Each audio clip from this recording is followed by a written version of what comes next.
at the Springville Art Museum.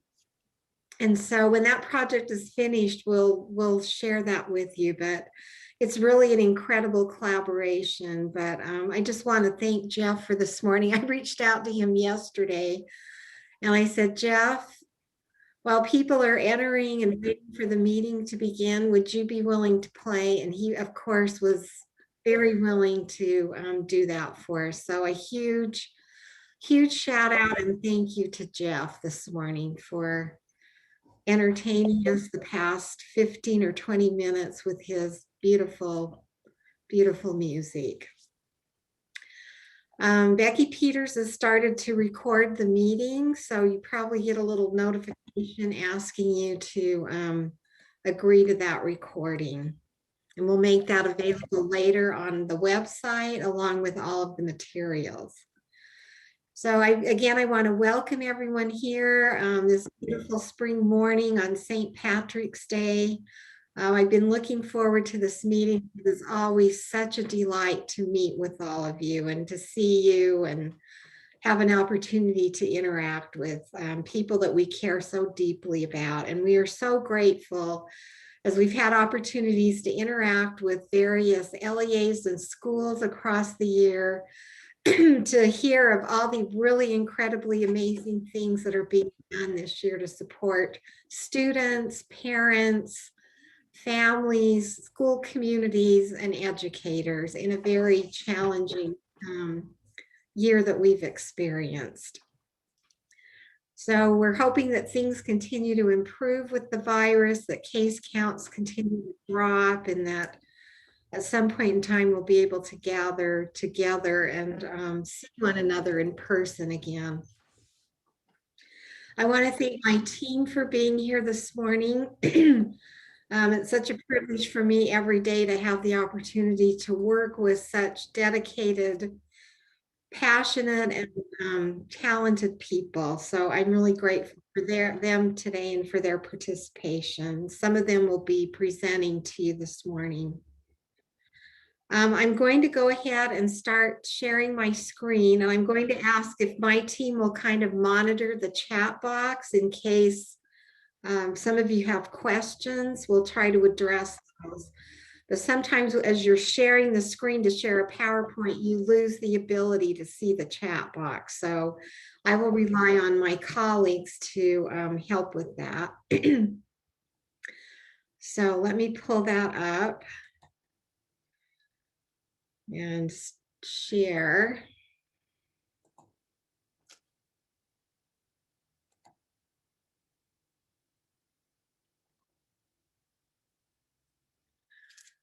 So can you see what I'm sharing? Can someone just give me a heads up on that? Christelle, thank you. Thank you so much, Christelle. So this is our agenda for today. We're going to start with some information and updates from the U.S. Department of Education. Tammy Long, who's our fiscal compliance manager, will provide some fiscal updates and information. And then we're really fortunate this morning to have Dr. Erin Wilson and Dr. Joan Bramble, who are two of the amazing leaders in Granite School District, and they're going to share what they've been doing this past school year to support all of their Title I schools and principals, and in using data and how that's making a difference in Granite. We'll have a short comfort break so you can get up and move, get a drink, move around for a few minutes.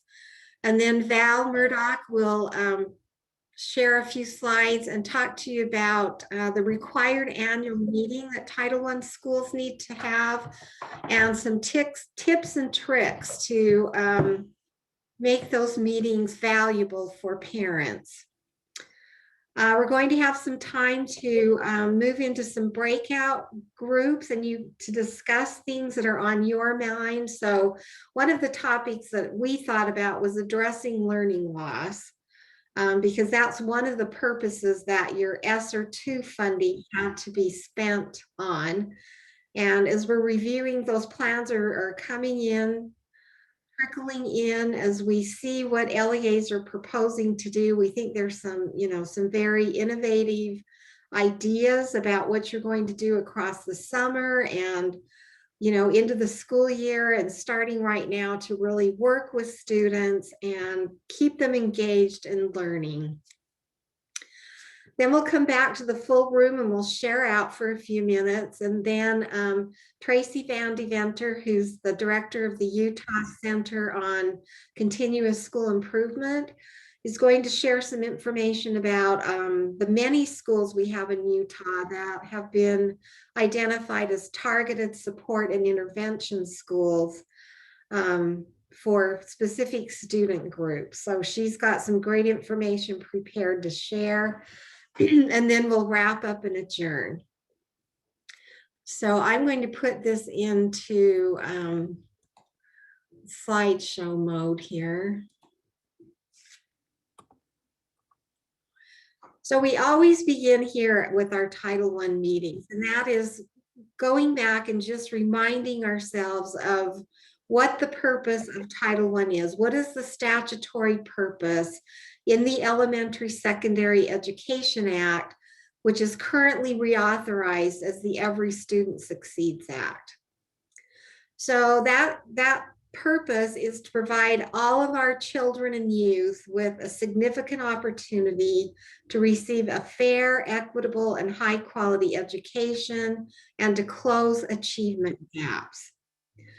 So as we're going to be talking today, Tammy Long has prepared your preliminary Title I allocations for next school year as you begin thinking about those Title I plans, budgeting, and what you're going to expend funds on at both the LEA and school level. Those funds must be used to support that purpose. And we always remember that we're going to fund the plan we've developed based on needs. We're not just planning to spend money. So our legislature is very interested in return on investment of public funds, as well as the Congress. So it's something we always have to have in our minds as we move forward. Last week, we had an opportunity for the teams of schools this year that have been participating in our Assessment Capable Visible Learners Institute. We had a session last week on Wednesday. And one of the things that Dr. Nancy Fry and Dr. Tony Faddis shared with us was this quote about equitable education and how important that is. And of course, we know if we focus on equity for all students, we can lift everyone. So here's a slide that I borrowed from the Comprehensive Network. Our Utah is part of the Region 15 Comprehensive Center, which is part of WestEd. And so that Comprehensive Center serves our state as well as California, Nevada, and Arizona, and providing support to us at the state level is to help us support LEAs in schools. So this is one of the best visuals I've seen of, you've seen other pictures of the equality versus equity. And I think this is one of the best ones I've seen. So, we can't just provide everyone with the same bicycle. That might be equal. We're giving them all the same bicycle, but that doesn't mean that they have equitable access to really use that bicycle and enjoy it to meet their specific needs. So as we look at, what are we doing to ensure that each of our students has equitable access, we really need to focus on what we're doing with Tier 1 instruction. We can't intervene our way out of, students that are not doing well by a lot of Tier 2 and Tier 3. It starts with that high quality access and equity of Tier 1 instruction. So these are some of the things we've learned from our Assessment Capable Learners Institutes that we've had. We've had 6 sessions for the Title I cohort. We have one more session on September 22nd to kind of wrap that cohort up and help them plan moving forward how to sustain that implementation. So currently, if you look down here at the bottom of the slide in red, we're currently working with Corwin to bring Dr. Fry and Dr. Faddis back, and working with our Director of Purchasing and Contracts at USBE to offer a third cohort. So we have a planning meeting coming up later this month to get dates when Dr. Fry and Dr. Faddis are available. And then we'll be putting together applications that we will get to you as soon as we have those. So we know that some of the LEAs that have had schools participating have had tremendous success. In fact, Washington County, Amy Mitchell, who's the Title I director in Washington, shared a wonderful story with us last week that Hurricane Elementary, which is one of our participating schools, the principal videotaped a little first grade student who knew exactly where she was currently at in her learning. She knew exactly where she was going, and she knew what she needed to do to get there. And so he videotaped that little student telling about that and then showed it at one of their district board of education meetings, and it was very powerful.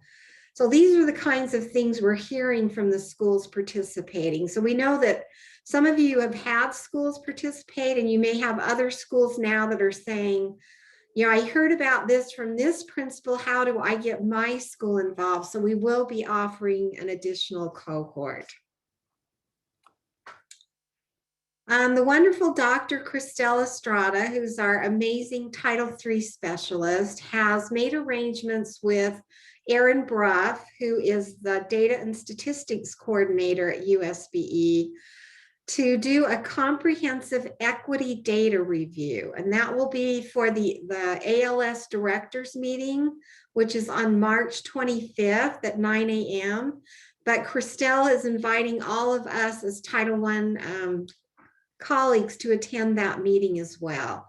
So the Zoom link is here for you on the slide.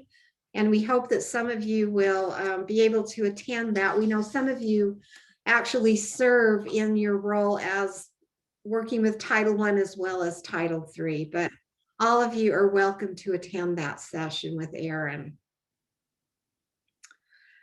Next, we want to move on to some of the questions that we get frequently from LEA and school leaders. So first of all, we know that you're all very anxious right now to know what your preliminary allocations are for the coming school year. So as I said, Tammy Long has prepared those. We have a PDF handout that has all of the LEAs listed with your preliminary amounts that you will be getting for next year.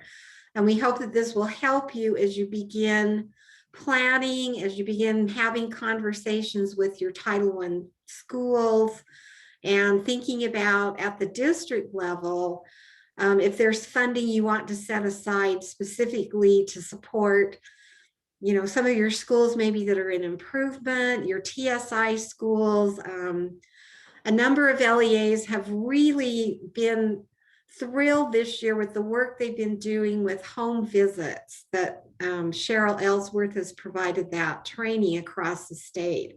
And we've talked to many LEA directors and school principals that have indicated that this year during the pandemic, because it's been a little more difficult to, you know, bring parents into the school to have some of the typical kinds of meetings and events that you would have, that those home visits have been an absolute game changer.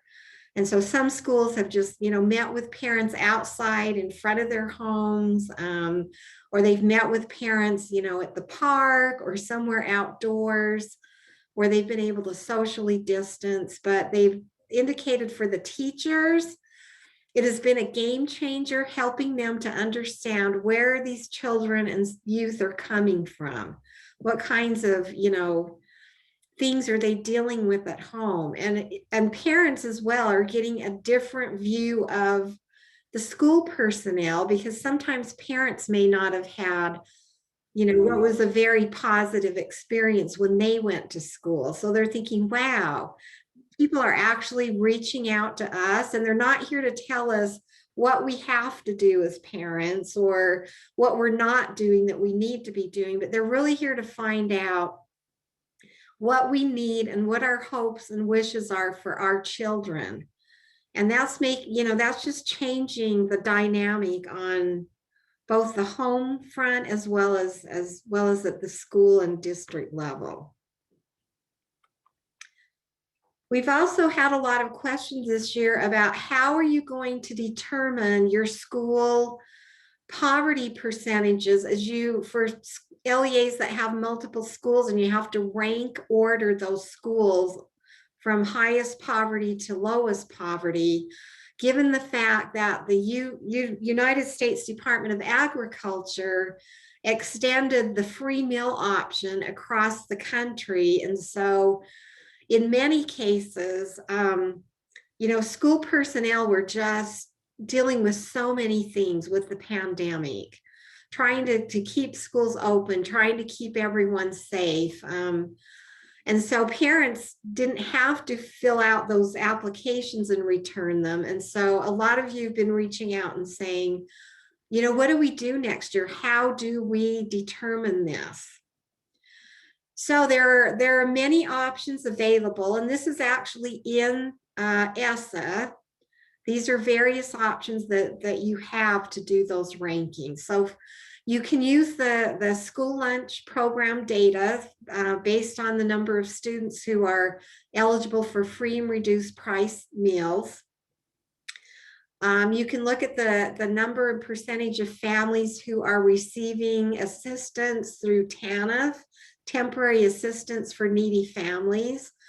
Families who are eligible for medical assistance under the Medicaid program, or you can use a composite of any of those measures. So the U.S. Department of Education put out a fact sheet a few months ago that details this in much more depth. And so there's a link right here to that fact sheet that you will have available to you. And we just heard in the last few days that the USDA waiver has now been extended to the end of September to make sure that students have access to meals throughout the summer months. So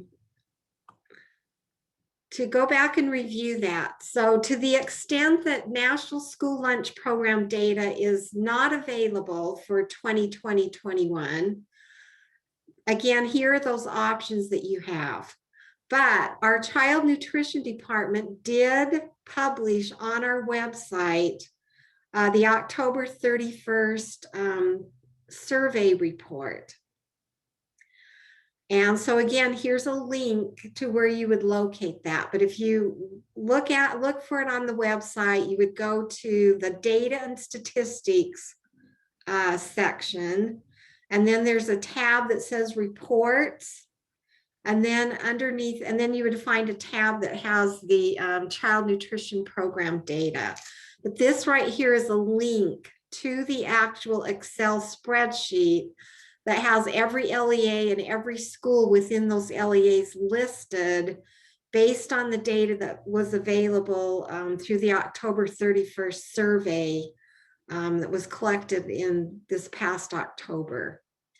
In speaking to Kathleen Britton, who is our Child Nutrition Programs Director, she indicated that overall the averages are a bit lower, which is to be expected since some schools had a difficult time collecting data, but the data is available on that spreadsheet.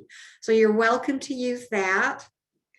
If you feel like that data is lower than what you anticipated, you can go back and use the data that you had from the 2019-2020 school year.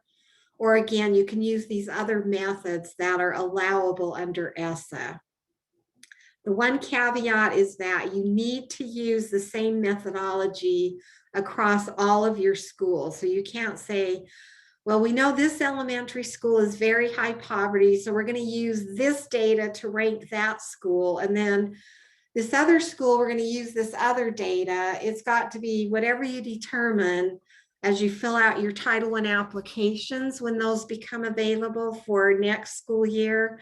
You need to use the same methodology across all of your schools. So I'm going to pause for just a minute. What questions, if any, do you have? And as I said, I can't see the chat box in my view right now because the slides are taking up my monitor as well as my laptop. But if somebody wants to turn on a mic, or if my team has collected any questions in the chat box, go ahead. This is Brett at Ames. I do have a question. In terms of the reporting of the data, we're only going to be open in person for fourth quarter, which means all our students that might have applied for free and reduced lunch with Cottonwood have not done it.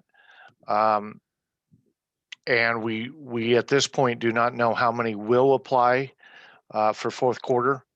We're pushing that, but we don't know that. So the question is, we're going to have a gap in that data. So we do have the option of going back to 2019 data.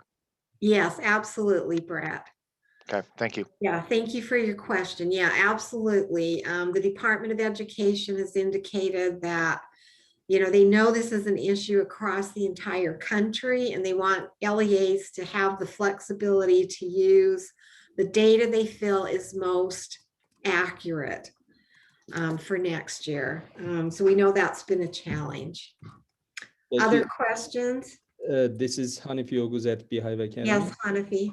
So on the line with what Brett asked, I know that USB is calculating, you know, looking into those data as the funds, and, you know, other ESSER funds are also calculated on those numbers. And gap is across the board, I know, but for some schools, especially the individual schools like us, is even bigger. So when you are making those calculations, how are these going to be reflected on those? Because, you know, 2 years back, my data is way different than what it is right now because of the obvious reasons. So when you are calculating the funds, will this be a consideration? I know some LEAs have had questions about other programs outside of Title I, and the last I heard through our child nutrition program, because there was another charter that reached out to them about some other programs. I know Camille Sheik is running a new competition for Title IV-B 21st Century Community Learning Centers. And to be eligible, those programs have to serve students in schools with a minimum of 40% poverty. And so what child nutrition indicated was that the state superintendency was going to meet and review those other programs that this data impacts, and they would be making some decisions about that. So that's the last I heard a couple of days ago, and I haven't heard anything beyond that at this point in time, Hanafi. But for Title I, you have these options, and I'm sure that as those decisions are made about other programs that are impacted by that poverty data, that information will be shared as soon as it's available. Thank you for that question, because I know there are others that probably have that same question. Other questions at this point? Becky, there was a question about adding links into the chat from your PowerPoint, and I'll try to keep on top of that as you move along. Oh, thank you, Tracy. That would be really helpful. Yeah, because like I said, I can't see the chat, but if you or Becky Peters could maybe do that.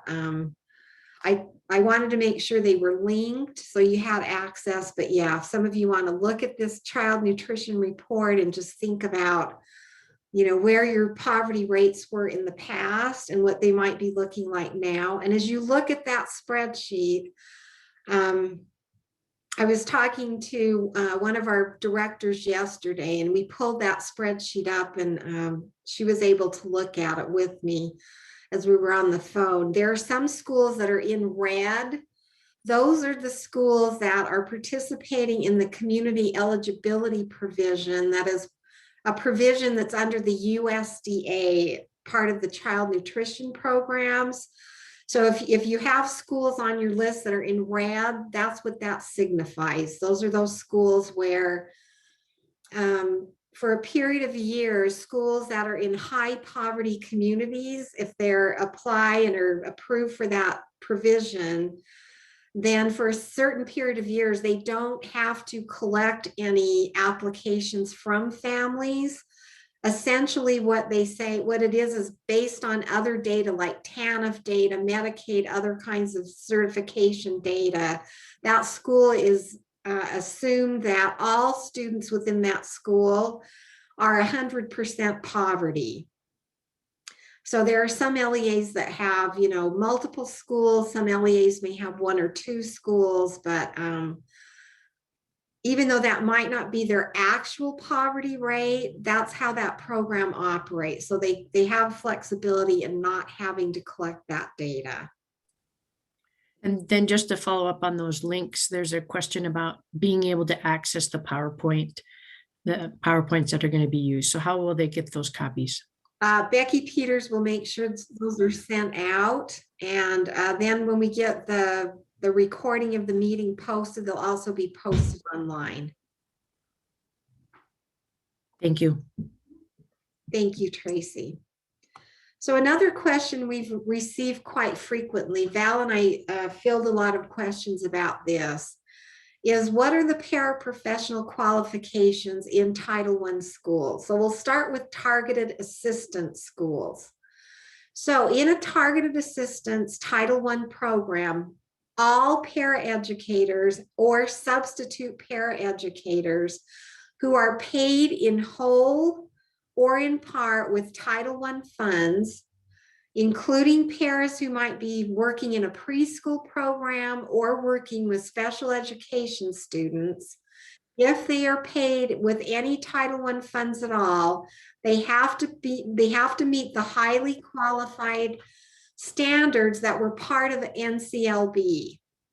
So what that means is they have to have a minimum of a high school diploma plus one of these other requirements, either an associate's degree, 48 semester hours or 60 quarter hours of college credit, or a passing score on the Praxis Parapro exam.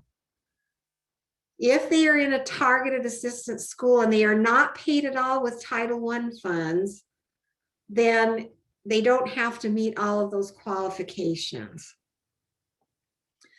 But it's very different if you're in a school-wide Title I school. So in a school-wide school, regardless of the funding source that pays for that paraeducator's salary and benefits, they have to meet those highly qualified requirements. So that means they all have to have a diploma plus one of those other things. Now, on the next slide, we're going to talk about there are a few exceptions to that. And one of the things I think is confusing to people is that paraeducator requirements under the Individuals with Disabilities Education Act for special education are not the same as they are under the Elementary Secondary Education Act. So all paras, as we said, in a school-wide Title I school must meet those HQ requirements unless they do these specific tasks, and this is all that they do.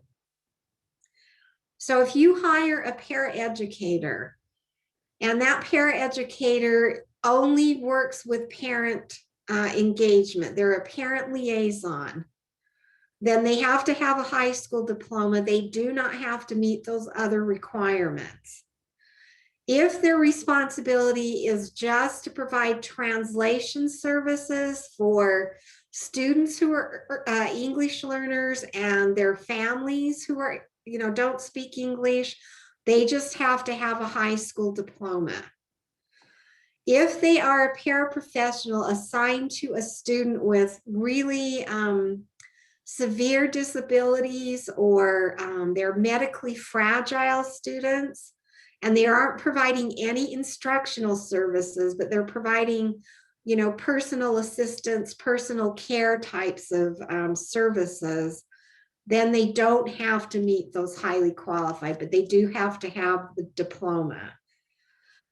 But if any of those paraprofessionals that are serving students with disabilities provide any sort of instructional support in a special education classroom or a regular education classroom, and they're paid with Title I funds, or they're in a school-wide school, that paraeducator must meet those highly qualified requirements. Again, so think about whether your school is operating a targeted assistance program or a school-wide program, and keep these things in mind. But it is confusing, especially since IDEA does not have those same requirements. We're hoping at some point in time, as those laws are reauthorized, that they will bring that together and have it be consistent. Here are some of the things that paraeducators can do in Title I schools. Oftentimes they're used to provide extra tutoring or, tier 2 supports, but that tutoring should not occur during tier 1 instruction from the classroom teacher. They can help with classroom management, including organizing materials. Sometimes they're asked to supervise the computer lab, parent engagement activities, working in the library media center, translating again, or instructional services that are under the supervision of a licensed teacher. And what I've got linked there is our USBE Title I handbook, which is on our website on the Title I page. There's, a lot of information in that handbook that's there to support you. Becky, before you move on, there's a question about why not during tier 1 service? And let me clarify that. Not necessarily tutoring, but a lot of the times what we'll do is we'll push in with our Title I support, like in a math class where we have a lot of students that may need services. I wouldn't call that tutoring, but it is additional support. Mm-hmm. Can they do that, or is it just the tutoring that they can't do during? As long as it's push in, they just should not pull kids out during that tier 1 Okay. instruction. Okay, thank you. Thanks for that question. That's good to clarify that. Okay, moving on. Let's talk about ESSER. So elementary, secondary schools emergency relief funds. So last May, we received $67 million for the state of Utah for K-12 education under the CARES Act. So that was that first stimulus package. Those funds will expire September 30th of 2022. And those funds have to be fully expended and requested for reimbursement before you can tap into the ESSER 2 funds. So please keep that in mind. So the second stimulus package that was passed at the end of December 2020, December 27th, brought us ESSER 2 funding.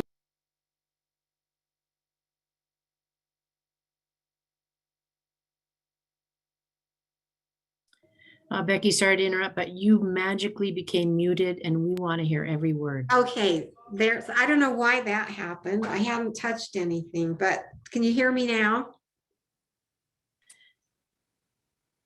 That's good now, thank you. Okay, thanks, Tracy. So this second pot of money, those applications are currently open in Utah grants.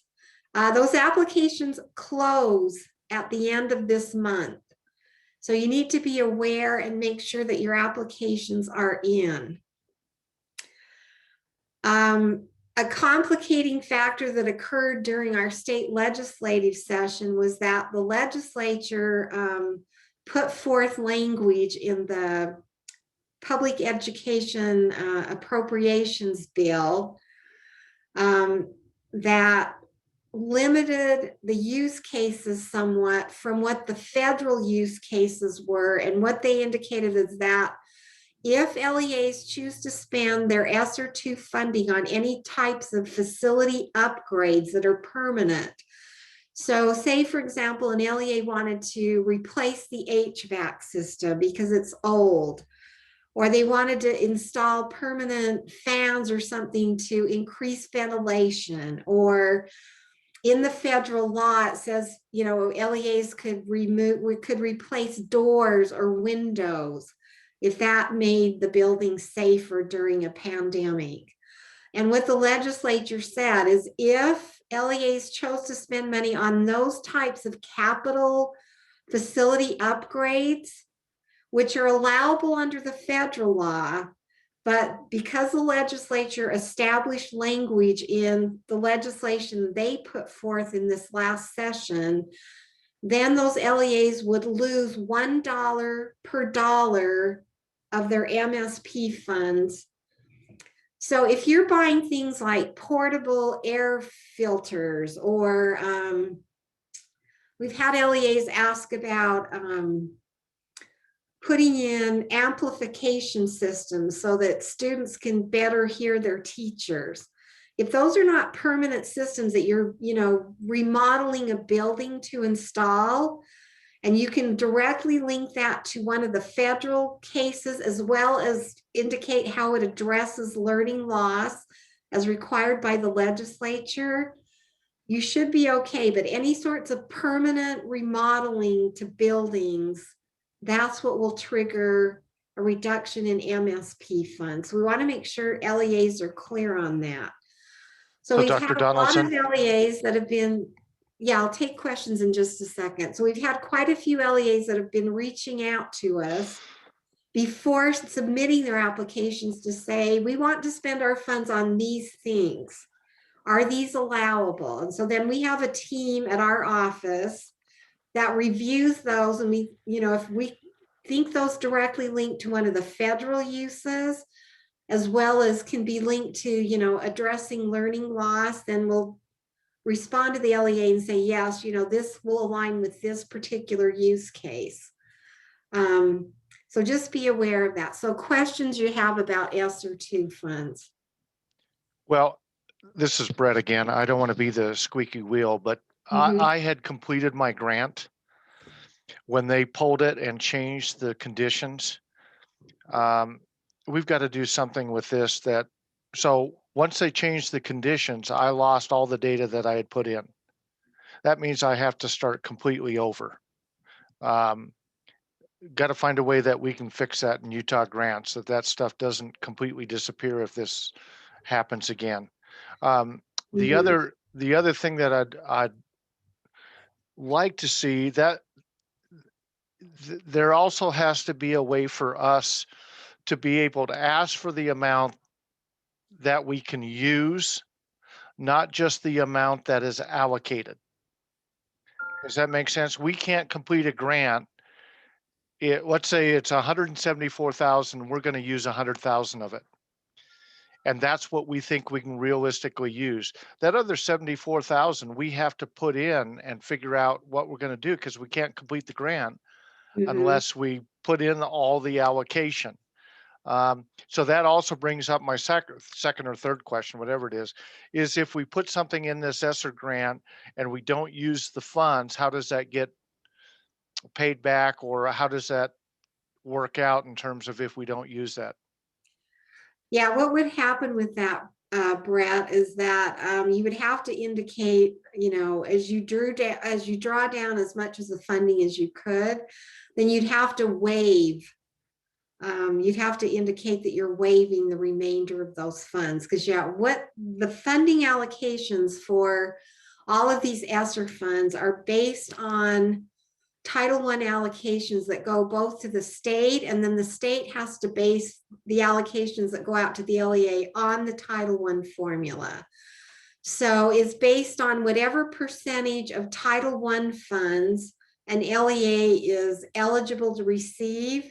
They receive that same percentage of the ESSER funding. And for LEAs that either are not eligible for Title I funds, we have just a few charter schools that are not eligible, Or we have several LEAs every year that waive their Title I funding. Those LEAs don't receive a regular allocation out of the 90% that has to go out to LEAs. But in both ESSER 1 and ESSER 2, the state took money out of the state set-aside funds and allocated each of those LEAs an amount of funding as well. So yeah, so that's what gets loaded into Utah grants, is whatever that LEA's allocation is. And yeah, you're right. As you go in and put in your plans and you put in your budgets, it has to total out to that amount. But Brett, your applications that were closed early on when, after the legislature put forward some of this language, and so those early applications were closed. We had quite a few LEAs that had already applied for their ESSER 2 because the original deadline was February 5th. Those applications are still in Utah grants. They're just not open. But I think if there are LEAs that really needed their data, we could probably somehow at USBE go in and retrieve that, your application perhaps, and, copy it or somehow get it back to you. I'm not sure how we do that, but I think there's probably a mechanism that we could do that. So with ESSER 1, LEAs that, district LEAs that have private schools had to provide equitable services. Under CARES Act, ESSER 2, under the second pot that was approved by Congress and the president at the end of December, there are no equitable services requirements. Instead, Congress set up a separate funding stream called Emergency Assistance for Non-Public Schools. So those funds, private schools have to apply for those funds through USBE, but they don't have to go to their district LEAs. And so there's no consultation for those funds, no requirement for the districts to provide those services. Now, the American Rescue Plan Act, that was just signed into law, just a few days ago. This will be ESSER 3, which is the largest package to date. The estimate for that will be coming into USBE is $615,526,000. So you can just see how, we started with 67 million, which is less than we get for Title I for the state. ESSER 2 was several times more, and now, ESSER 3 is going to be dramatically more money. So there's not a lot of information out yet from the U.S. Department of Education, but they're working on that. And as soon as that information is available, Superintendent Dixon will send information out to LEA superintendents and charter directors. Deputy Superintendent Scott Jones will send that same information to the business administrators, and then I will send that same information out to all of you as Title I directors. Again, what we know is there will not be an equitable services requirement. There will be additional funding put into the EANS program to support non-public, nonprofit schools that are eligible for that funding. So we don't know a lot of information yet, but I wanted to call that to your attention that it's going to be a lot of money. So the legislature will have to meet in special sessions. As Governor Cox indicated the last night of the legislative session on March 3rd on the news that the legislature would need to meet in special session to determine how those funds are going to be used, because there'll be additional funding going to the state, to counties, to other programs outside of higher ed and public ed. So the legislature will have to, first of all, be willing to accept those funds, and then, see how they they perceive this going forward. Any questions on ESSER? Becky, this is Lori. And I don't have a question about ESSER as much, but if I could, I just looked at our allocation estimate for next year and it's about 230,000 less. Is that across the board? Is that to be expected?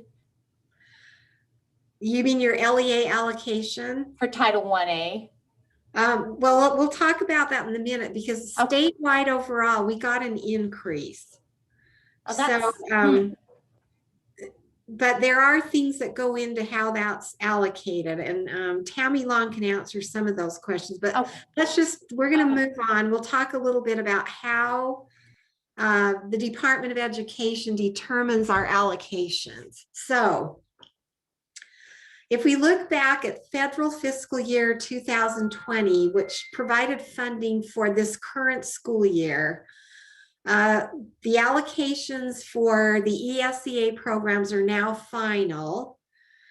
Some years the Department of Ed, due to things that Congress does or changes in census poverty data, the Department of Ed goes back in and they send out revisions, and sometimes allocations go down, sometimes they go up a little bit, sometimes they stay the same.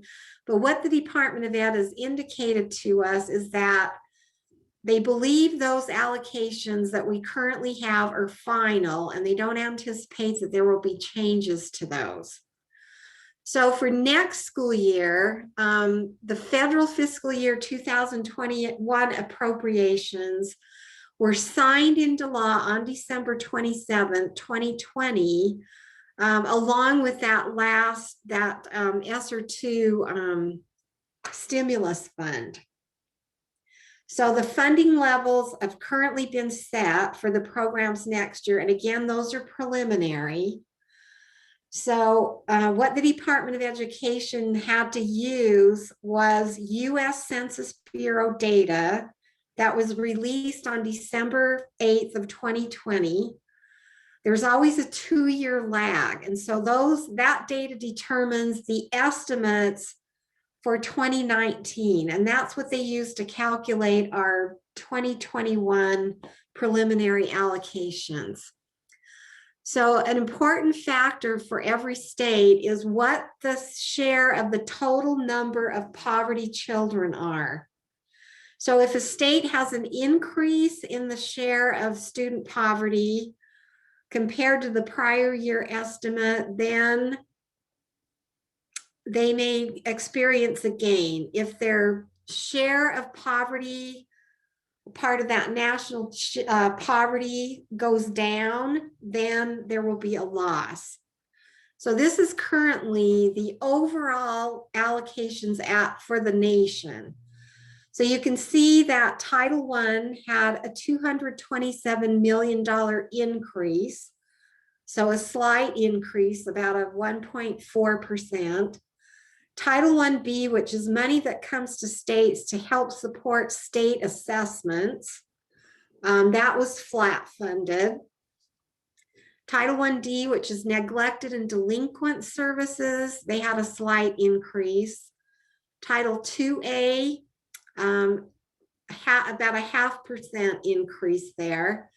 Title 3 had a slight increase.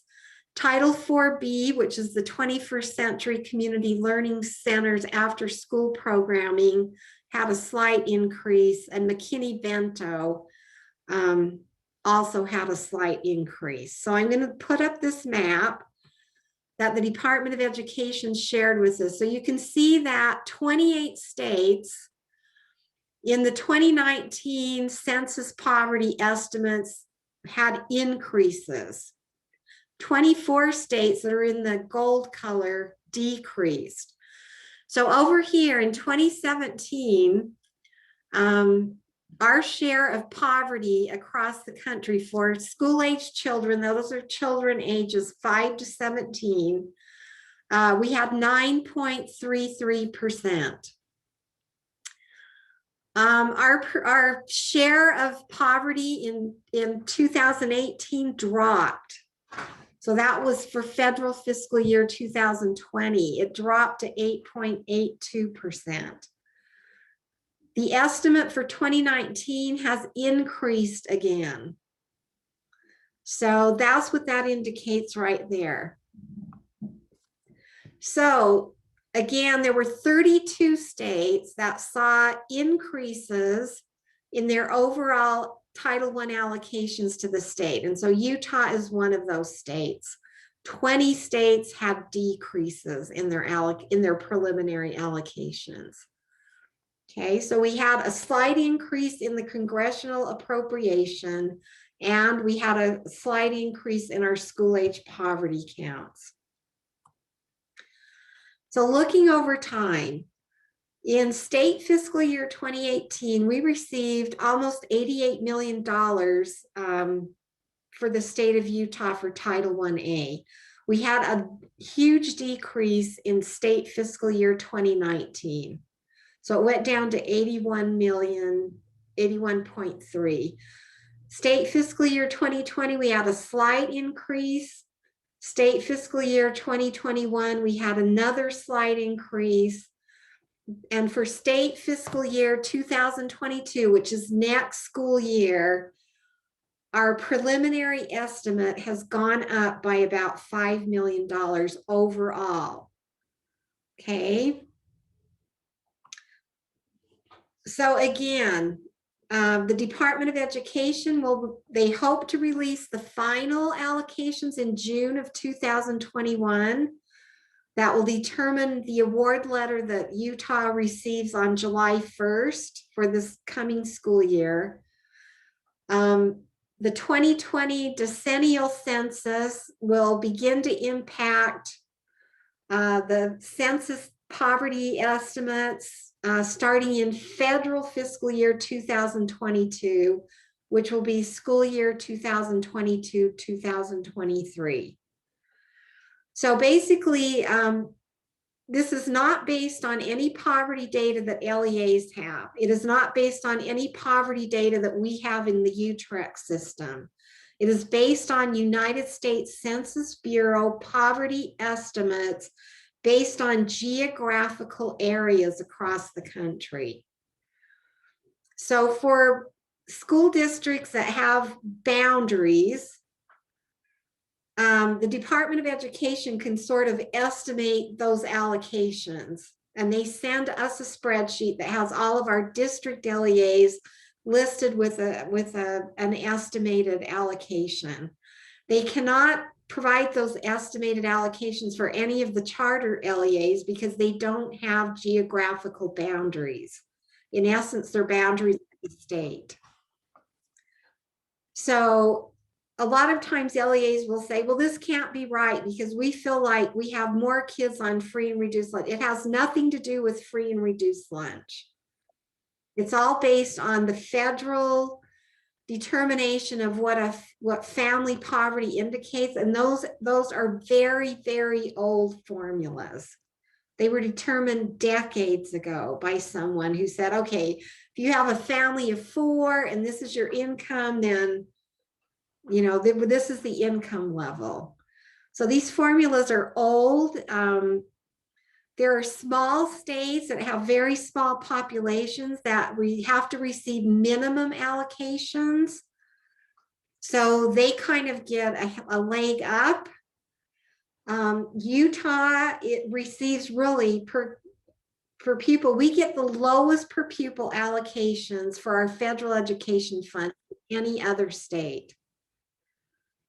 And part of that is because there's a provision that kicks in that they look at the level of effort that our state legislature puts in with state funding to fund public education. And as you know, for many years, Utah has been 51 in the country. So we get kind of penalized for that. Another thing that impacts us in Utah, they look at the number of students that qualify for neglected and delinquent services. And because in Utah, the juvenile justice system was reformed a number of years ago. Fewer students are, being served by those programs. That also impacts our allocation overall. So we know it seems confusing. I'm going to turn some time over to Tammy. And she's going to talk a little bit about some fiscal updates and requirements. And Tammy is the one that she runs when we get those allocations from the Department of Education that has kind of a preliminary allocation for each LEA that's a district. She has to run it through this enormous formula that carves out money for the charter LEAs. And there are 4 different pots of Title I money. 4 different, there's basic, targeted, concentration, and then kind of the effort, the fiscal effort that's put forth by the state. So Tammy, I'm going to let you take over for these next few slides. Okay, thank you. The first thing we want to do is remind everybody that you have to claim the oldest funds first. So if you have any fiscal year 20 funds for Title I, you must get reimbursed for all of those funds. And like if you have a penny left in those funds, you would have to waive that penny or whatever before you could start claiming the new current year, fiscal year 21. And in Utah grants, it's the same through all the grants. You have to use your oldest funds first. Now, below that is the expiration dates for all of the funds, because on the 2019 funds, there was a waiver to extend them. I mean, on the 19 funds, there was a waiver to extend them through 21. And so the 20 funds are also going to expire September of 21. So both of those buckets of funds will expire the same time this year. And then your 21 funds, we have until 2020 to spend those funds, 2022 to spend those funds. Next slide. This chart shows the different impacts that we can have if we fail to claim the federal funds. And this kind of shows you what happens if we don't spend them. And one of the biggest things that happen is we're not serving all the disadvantaged students in the state if we let funds go back to the Treasury. So if we have to send back funds to the Treasury or don't claim them, that makes Utah look bad, and it would increase your the state's risk factor for the federal auditors, and then they would want to come in and see why we're not spending the funds that have been allocated.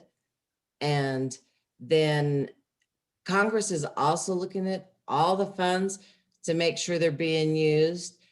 And if you're not using them, then they think that you don't need the funds. And Utah, I mean, I personally think we really need the funds to serve our disadvantaged students. And it's really important that we use all these funds. And you notice when the funds are coming due that you get a ton of emails from us, claim these funds, because we do not want them to go back. And so if you also don't spend your funds at the state level for the schools, then it makes your risk assessment higher.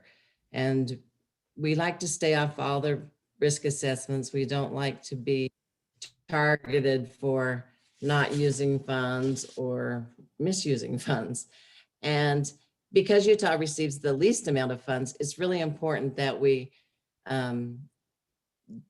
put the funds to the best use that we can do, because our goal is to serve the students. Next slide, please. Thank you, Tammy. And I just noticed an error this is my Oh. error on that first box. It says FY 2019 will expire in 2020. That Oh. really is 2021 because of that waiver. The waiver that we got due to the COVID. They gave us that extra year. So I apologize. So before we post these online, we'll make sure that that's corrected. Okay. And it's so easy to get confused on all these dates. Okay, on the reimbursement request, a couple of weeks ago, Utah Grants did a update, and some of our pending tasks and stuff were not working, and we're really hoping that we found all the reimbursement requests that were sent in, but some of them they didn't hit our baskets and stuff. We have found some, but if you find that you did not get reimbursed, please let us know so we can find it, because I don't know if they're out there or not, because in Utah Grants, things just hide. So let us know if there's a problem. And so this list of requirements is part of USBE's effort to be consistent in what we all request when, as a fiscal unit, what we want submitted when the reimbursement requests are done in Utah Grants. If you do a general ledger that just has journal, we need more information than that. We need to know, like on your supplies, if you say you purchased from Amazon, which is great, but we need to know what you purchased, because you can purchase anything at Amazon. So tell us that you bought a book, or that you bought paper or pencils, or, what is being purchased from your different vendors. And if you don't want to do a detailed ledger, then you can always provide the receipts of what was purchased at the different vendors. But you have a choice to do either or. You don't have to do both. And then time and effort. If you're requesting all your funds at one time, then you need to submit the time and effort to cover that. And we also like time and effort on your first request of a new grant. So if you're requesting 21 and it's your first request, then you should attach your time and effort also to go with that reimbursement request. And remember that time and effort is 100% of the employee's time. If they split it between Title I, SPED, or whatever, it should show 100% of the time that they have worked. And as a side note, all stimulus funds, federal funds, require time and effort. So just make sure that on your CARES and ESSERs and GEARS and all of those, that we are doing time and effort for all programs. Next slide, please. If you're submitting a reimbursement request for a program that requires matching funds, then you need to submit information about who's matching and what the funds are being spent on, so that we can see that we've received the match. And also, like, if we need additional information, clarification, if you bought a t-shirt or food, a lot of times we say, what was this used for? Because we want to know that it was for parent and family engagement or what. So sometimes we do have to say, what was this for? And then all programs, we just need to make sure that we keep great records on them, keep your invoices, receipts, and you have to maintain those at the LEA level, so that when somebody comes in and looks at them, whether it's the state auditors or federal auditors, that we've got the backup.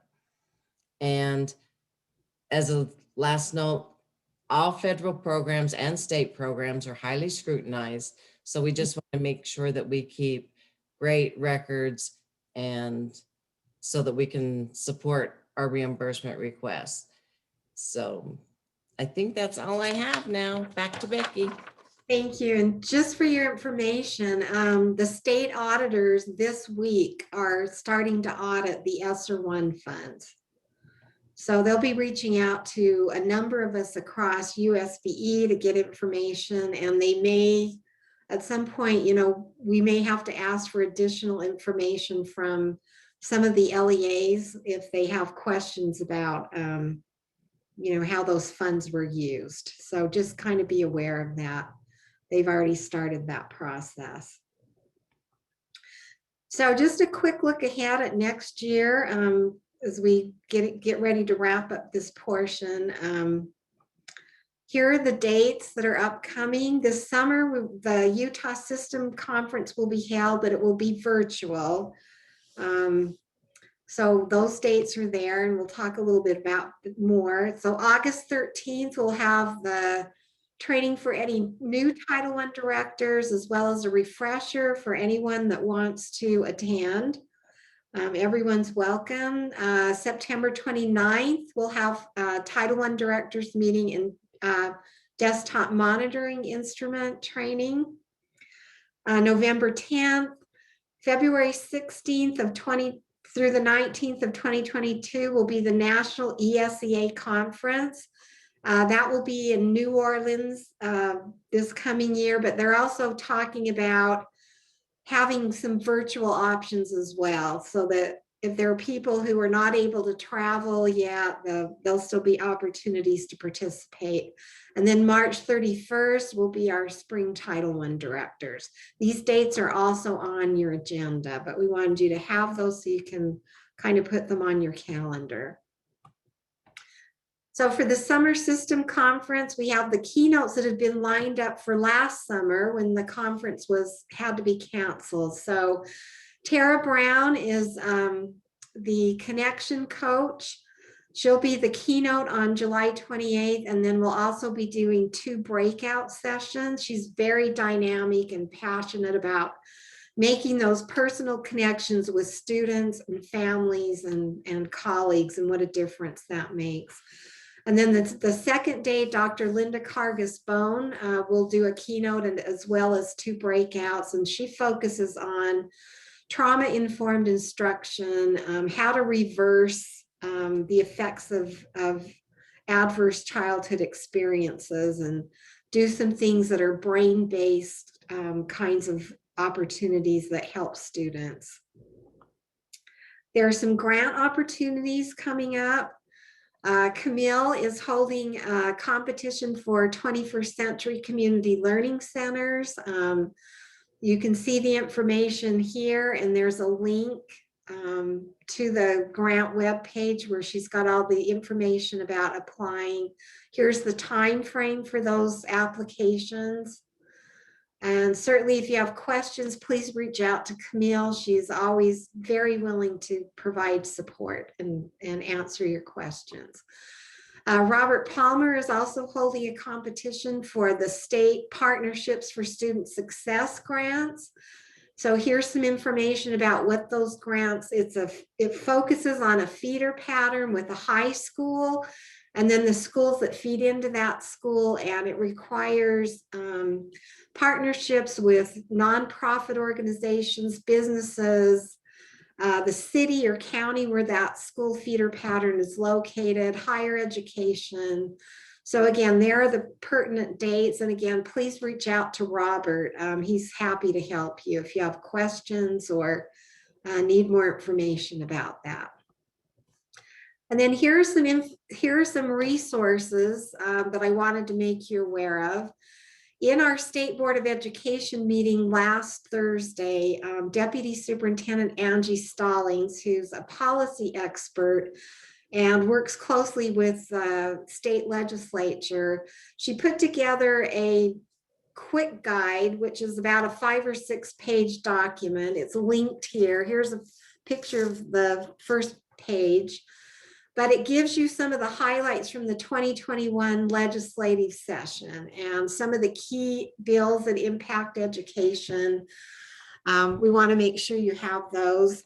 As well, throughout the legislative session every year, Utah, the state board maintains a bill tracking sheet. Here's the link to that. So it has every bill listed, House bill and Senate bill listed that impacts education, whether that bill passed, whether it was held up in committee and tabled. So that gives you the latest up-to-date information about the entire session. And then recently, the Rand Corporation released a report, every summer count. So they looked at longitudinal outcomes from summer learning projects. So given the fact that we're in this situation this year, and many of you are, working to provide robust summer programs, after school programming, I thought that would be a useful resource. And then as well, over the past 2 years, USB has been engaged in developing a high quality instructional cycle. This is a picture of the cover right here. So that's going to be available on the website soon, but we do have that as a resource that we can send out to you following the meeting, and it will be posted on the website. And then I would be remiss, I want to thank a special person who's provided many, many years of service to USBE and to LEAs across the state, and that is our colleague and friend, Sandy Grant.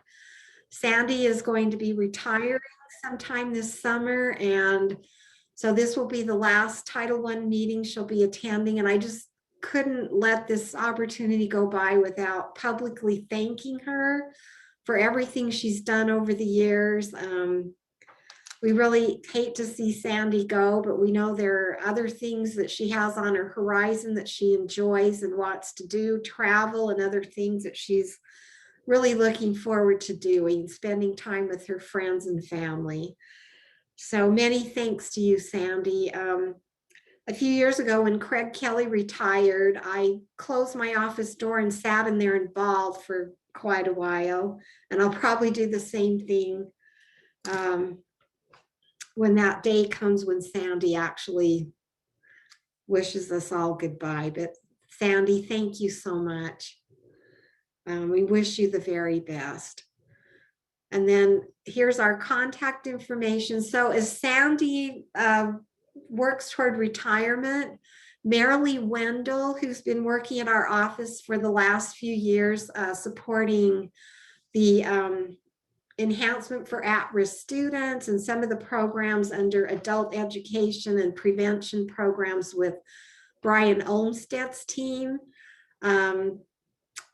Marilee will assume the responsibilities that Sandy's had. So they're working closely together right now to make sure that Marilee knows about our program. She's here at our meeting today. We're really grateful for her and looking forward to that opportunity to work with her as we wish Sandy all the best. So that ends my part, and I know we're a little bit over on our agenda, but we will catch up later today. So we're going to move now to Dr. Erin Wilson and Dr. Joan Bramble, and we'll make up some time during that session. We plan to do the breakouts, but we have plenty of time. So I want to thank Erin and Joan for the fabulous work they're doing in Granite, and I think we can all learn some of the great things that they're doing. Thank you, Becky, so much. Thank you, Erin and Joan. We're excited to. Thank you. I will share my screen, and then I think you can see that. Tracy and Dr. Donaldson, thumbs up. Okay, good.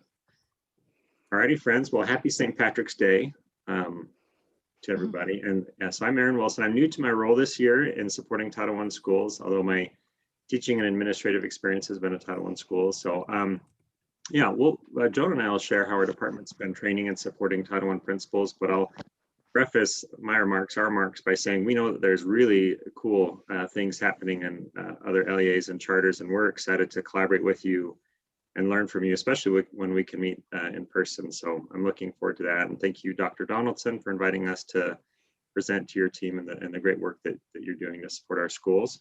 So you heard Dr. Bramble's voice, and I'll introduce her by name, and then when she presents in a little bit, you'll connect with her face. But she and I work very closely together. She's the student assessment director, and she has given a very needed lift to continual improvement in our district with a data-driven approach, and we'll speak to that throughout the training. But we particularly concentrated that building, capacity building for data use and literacy in our Title I schools. So just some background before we get into some nuts and bolts. So we have 27 Title I schools in Granite District. Our Title I principals, as all principals, are supported primarily by their leadership and improvement director, but they receive added support from my department. Our district has adopted a coaching philosophy through the Bush Foundation grant we received, and our supports that we provide to Title I schools align with that overarching district coaching philosophy. The way that we provide supports come in many ways, and we'll speak to those, but Title I principals receive, in addition to other principal meetings and trainings they get, we provide a Title I principal meeting, and we've expanded the content of that training this year to not only include compliance, but really building their capacity for continual improvement with a special focus on data literacy. And so this newly reorganized department marries the work of Title I under me, student assessment under Joan, and then a third director that we have is Todd Brager, who's not present in our training. He's over research and evaluation. So our vision statement, as you can read below, is operationalized by our department, providing supports to principals, on-site monitoring and coaching, providing data tools, assisting them with completing their needs assessment, plan monitoring, budgeting, and coordinating these elements of capacity building with their leadership and improvement director. And so Joan and I, what we've done is we've developed a scope and sequence for training in these monthly Title I principal meetings, which I'll display in a few slides. And then Dr. Bramble will go in more depth on some of the data pieces and speak to how some other LEAs could replicate these.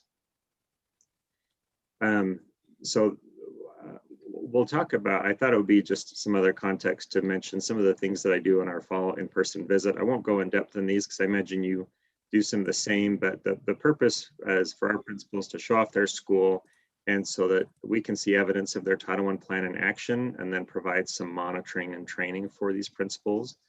And so there's some intentionality how our fall visits build on to other conversations we have in the year.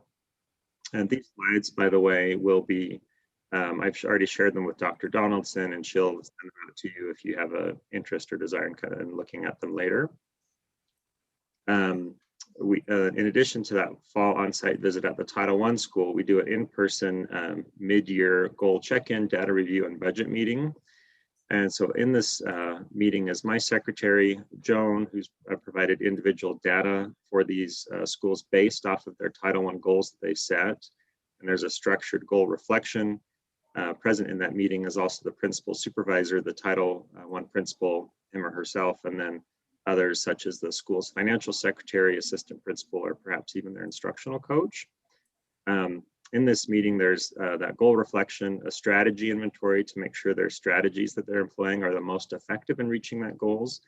And then Joan and I give commendations and ideas that we see other schools are using if they have similar goals and we think that their strategies might be adjusted. And then the next 3 slides that I've given show an example of at least the business items that we go over in those meetings. I'll mention at the very end of this presentation, I provide a recording link of, it's an hour and 15 minutes of our mid-year goal, strategy, and budget review with Stansbury Elementary. And so if you wanted to see how we structure that, you're welcome to view that link, which I think is open access to you all. So it looks like this was Plymouth Elementary. So these are the components of our mid-year budget review: is a goal and data reflection, and the mid-year budget review and some business items. And so what I've, a link between the fall monitoring visit and this mid-year budget and goal review. is I will share back to the principal some evidence that I saw in their mid-year review of their Title I plan. Here for this principal, I highlighted the great work that their grade level teams are doing to operationalize their Title I goals into their various teams and how these are tracked by data. And then also one of this school's strategies was improving the performance of English or multilingual learners and through Tier 1 instruction. And so I shared back evidence with them, and that was part of the reflection, is based off of evidence that I gathered in my fall monitoring visit. And then these are some business items that we conducted. Some of these content were specific to our LEA, but you can kind of get a sense of some of the business items content that we go over in our mid-year review. And so, Aaron? yes. I'm sorry, can I just ask a quick question on those goals that you had posted? Were those goals that were posted publicly? Because it said progress monitoring of red and yellow DIBEL students or something. No, Are those out in the hallways, or are those in teacher areas? this is in a teacher area. So they have a teacher collaborative space where those groups meet for PLCs. The public, and thank you for asking that excellent question. The public sees these. I don't know if you can see my mouse very well, but this is in their main display as you walk in. So these are more general school goals. Thank you. These school goals were in the teacher collaboration area at Plymouth. Can you just, I don't know if you can read that or see that. I'd love to know an example of the public goals that the public can see under Plymouth is anchored in learning. Yeah, absolutely. And I'll just say the categories. Yeah. So a goal for their English language learners, goal for DIBELs, their ELA and math goals, and then others are, I think, their vision and mission statements. Gotcha. Yeah, excellent question. Please jump in with questions, and as we go along, I appreciate those. And so that is, so I've talked about our fall monitoring visit, the mid-year goal strategy and budget and data review. And then that leads to a spring in-person visit where with each principal, where we, as you can see in the slide, we review their initial thinking for their next year Title I plan, as needed to help write goals that help identify effective strategies, evidence-based strategies. I tell my principals, I love them enough to tell them when their plans are really terrible and help them align strategies with goals. And then assist with budgeting for the following year, and then if applicable, assist with transitioning from one Title I principal to the next. So just before we jump into Joan's piece, which I'm very excited about, and then in a summer workshop, what we will do is hold a new to Title I principal workshop, but invite all Title I principals, and then with this year, as space allows, because of social distancing, other principals. The goal of inviting non-Title I principals to attend is to build their capacity. So if they eventually become a Title I principal, they're more familiar with the unique opportunities, requirements, and challenges that Title I schools have. And this is the workshop that we provide for these new to Title I principals here, as you can see. And we loop in, this is a effort that involves various departments within our district. And you'll notice Joan and I are part of the trainers through the Title I overview, and then her piece with the building data literacy. So the last slide I wanted to share with you, it probably breaks every rule of PowerPoint. Like, you're not supposed to have this many words on a slide, but and again, you'll have this as a reference. I think Becky will send, or Dr. Donaldson will send out. What I wanted this to illustrate is that our principal meetings build off of each other, and our overall result or goal will result in coaching principals to build their capacities when it comes to data literacy and school improvement. Because without those skills of looking at data, knowing how to adjust plans based off of data, our principals really are flying blind. So you can see kind of this scope and sequence of how we try to embed some of the compliance things that are important, and then there's individual supports aside from this kind of Tier 1 training to principals. But we intentionally embed some data support and training that's followed up on from one meeting to the next. As a point of interest, I'll share that next year, Joan and I are expanding this work so that in our Title I meetings that we'll share, our curriculum director and ed equity director involved, so that we'll hone in more on closing achievement gaps so that once principals have this, they recognize the data for early learning, they can quickly marry that with, oh, now I know how to, what instructional practice is, or how we differentiate or change tier one learning.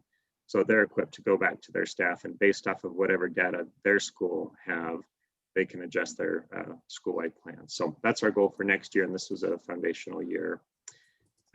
So at this point, what I'll do is I will continue to share my screen, but you'll be hearing from Dr. Joan Bramble, our student assessment director, and she'll speak to more some of these things in blue here, but just supports that we're providing especially our Title I principals as they're looking to close achievement gaps. So Joan, I'll go ahead and mute myself, and then you'll just direct me when you want me to advance slides, if that's all right. Sounds great. So the thing that we started with was our WIDA growth. And I'm going to have you go to the next slide and show one of the ways that we shared with our Title I principals what was happening with WIDA. It seemed like it was an area of a lot of confusion, and because it is an area on school accountability for EL progress, but it seemed to be kind of this black box of, you know, what's really going on with WIDA. So we had collected scores, scale scores from students from year to year, and we were able to compare scale score changes as one way to look at how are you doing with your ELL students in getting them to acquire the English language. And we broke that into individual component parts, and the particular slide you see here was showing them looking just at that speaking category, the range of scores that we had just in our Title I schools in that change score in the scaled score. Based on each individual student, we calculated an average. And so this allowed them to see, wow, you know, we really do have some schools that are doing really well with this particular area on WIDA. And it led to some great questions from them about, hey, what are you doing to improve that speaking score specifically? How are you getting your kids to speak well enough to be able to make that change? And so this generated a lot of great conversation. If you move to the next slide, I think I show you a little bit more of how we generated this across each of those component areas of WIDA. So we looked at the change in the scale scores by student, and then we aggregated those to an average. Each of these schools were able to get a look at their individual areas. If you see the small chart on the bottom of the screen where you can see we were able to show them over 3 years' time how they were changing in that scale score component in order to look at some of those areas of strengths that they had, and then some areas that maybe they needed to pay more attention to.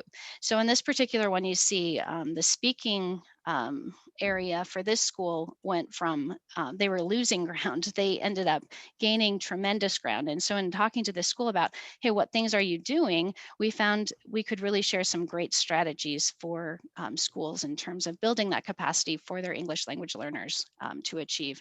And then on the left of this slide, you see each of the other component areas where we were able to share and do shout outs for our schools that were really performing well in different areas of that WIDA test. Are there any questions about that WIDA test piece? Okay, so the next thing that we looked at, or one of the other things we looked at, was looking at overall school accountability in that broad lens to really be able to show schools how they were doing relative to the overall total percent on accountability. We plotted in there those cut scores so that they could see where they were in relationship to the bottom 5% and the bottom 3%. So this allowed them really to look at a trend line as well as how close are we to maybe being in trouble in terms of not performing well enough to stay above that cut score. We also broke apart the school accountability measures in order for them to see the percentage of points that they were earning in each of those areas, to really be able to see again those strengths and those areas that maybe they needed to attend to in a better way. So for example, in this particular slide, we also see that 2020 is the only year that we had those EL progress scores, and this school really could celebrate the fact that they made enormous jumps in their EL progress. The other thing that we looked at for them was the TSI groups. And this was another area that was a little bit confusing for folks, because we don't always see these broken apart and find out that, you know, that a group fell below that 5% cut score. So this allowed us to be able to visualize that performance and see that in relationship to that 5% cut score and where those different groups were. Following this, they had questions though, and they said, hey, so how are we doing in each of those sub areas? And is there an area that maybe we need to attend to with that particular group that is not performing where they should be relative to that 5% cut? So for this, I pulled the individual components of the accountability, which go into getting their overall percent.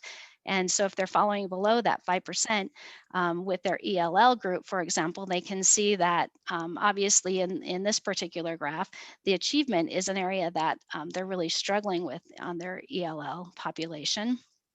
And they can compare it from 2018 and 2019 to see, again, where they made some growth and where they need to continue to work.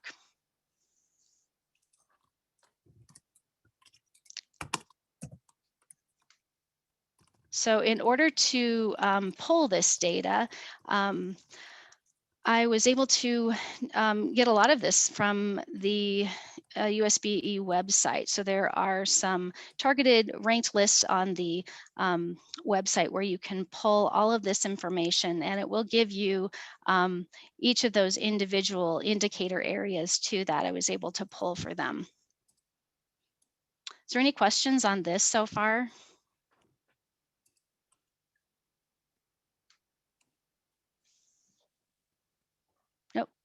Okay, so on the next slide, it was interesting, it has been interesting as I've been providing data to our schools, it has created in them this real urgency to get at more data and to ask more questions, which is great. So one of the things that this led to, as I was providing information for our schools that had TSI groups identified, they said, well, how are my other groups doing that maybe haven't yet been identified with that falling under that 5% cut score? How close am I? Should I be worried about some of my other groups? So this became something, again, that was generated from questions that they were asking. So I pulled their other subgroup categories and was able to show them how they were doing with all of those other subcategories.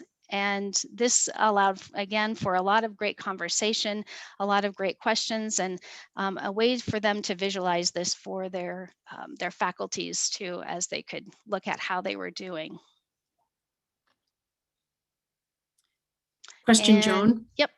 So on that screen there, you've got the cut score, and that is the cut score for the lowest 5% of 2018 that you just carried forward. Okay, thank you.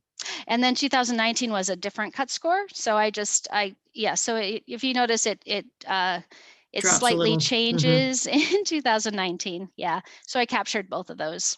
Thank you. Yep. And then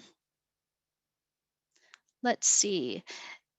This I also plotted for them, similar to the WIDA scores, to see, hey, do we have some schools that are performing better than others? And again, this gave them great conversations in their Title I meetings in order to open this up and say, you know what, we're not doing very well at Hillsdale with our ELLs, but over at Stansbury and Monroe, you guys are really doing well. So what are you doing and what can we glean from you? So I think the overall takeaway, I think, in providing a lot of this data for our schools has been the rich conversation that they've been able to engage in with each other, and being able to open this up for them to see, sort of like opening up the playbook, I think, for a lot of them, and seeing, oh, there are some different ways that we can drill down into this data and really see how we're performing with different subgroups. And it had been a different way, I think, that they hadn't looked at data before.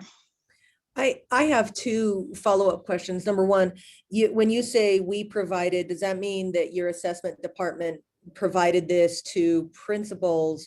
And so I guess I have three questions. So question mark. And then once they did that, what education did principals give that to teachers?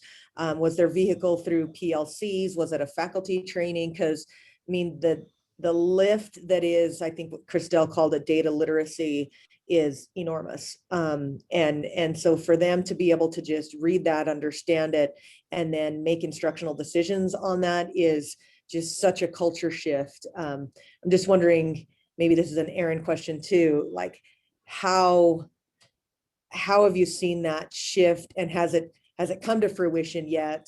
Is that still a process?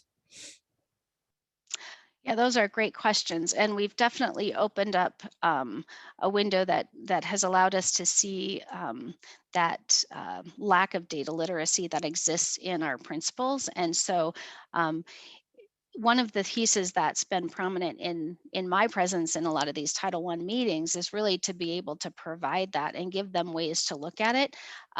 We've together developed a continual improvement plan too that's gone district wide. And in that, what we found is that we embedded some narrative with every one of our graphs to be able to really provide that context and background for principals and for schools as they're sharing this. I've been out to several schools and sat down with principals now in terms of how it's playing out in their teacher PLCs and how they're sharing it in leadership teams. Many of them have asked some clarifying questions, or I've provided some really specific narratives on many of the data reports that I've sent to them, knowing that they're going to be sharing it in an environment where they're going to have that background information. I don't know if you want to add anything to that, Erin. Well, that was excellent. I'll just simply say that providing this data has been a great cause for unity and collaboration among different departments, because we'll get questions more from the principal supervisors and say, I'm getting these questions. So with this, we've, by presenting this data and having principals grapple with it, it's like Jonah said, is force these conversations, and then we kind of fold in others to provide structure to those. And it is, I can't remember the original way the question was framed, but it's a process, certainly. And I want to acknowledge Dr. Estrada's, I think you had your hand raised, and just want to acknowledge you if you wanted to ask a question also. Yeah, I just want to thank Erin and Joan for this presentation for multiple reasons, but I'll just focus on one.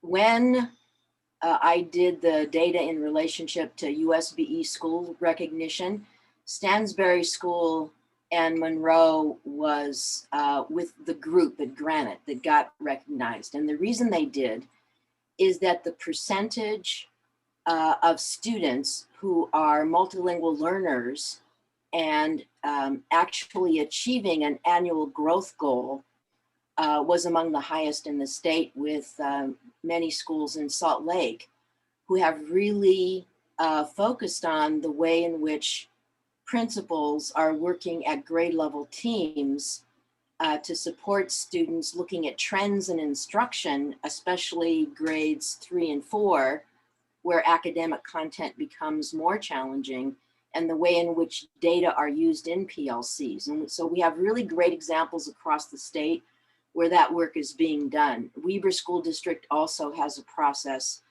And if you have all subscribed to the Title III playlist, you'll actually see an amazing presentation from Granite that was filmed because they actually have 4 high schools who are closing the opportunity gap along with East High School. So I just want to say that there are resources throughout the state of Utah where this kind of quality work in relationship to district support for principals and data literacy in PLCs is working really very well. So thanks, Aaron and Joan. Really appreciate your work. Thank you, Dr. Estrada. And I noticed that Missy Hamilton raised her hand also. Look at me following the rules. Usually I just interrupt people. So the other question that I wanted to ask, and it might be for a different broader group, but maybe Joan or Christelle or Tracy even, I wonder if there's ever an opportunity, or maybe just as a practitioner, JM out there in Ogden, with WIDA and school accountability, looking at the WIDA scores, and I recognize that growth in any of our WIDA numbers, 1 through 6, but especially in those lower scores, 1 through 3, that and that 0.5, 0.6, something like that is the growth that we're looking for from the state.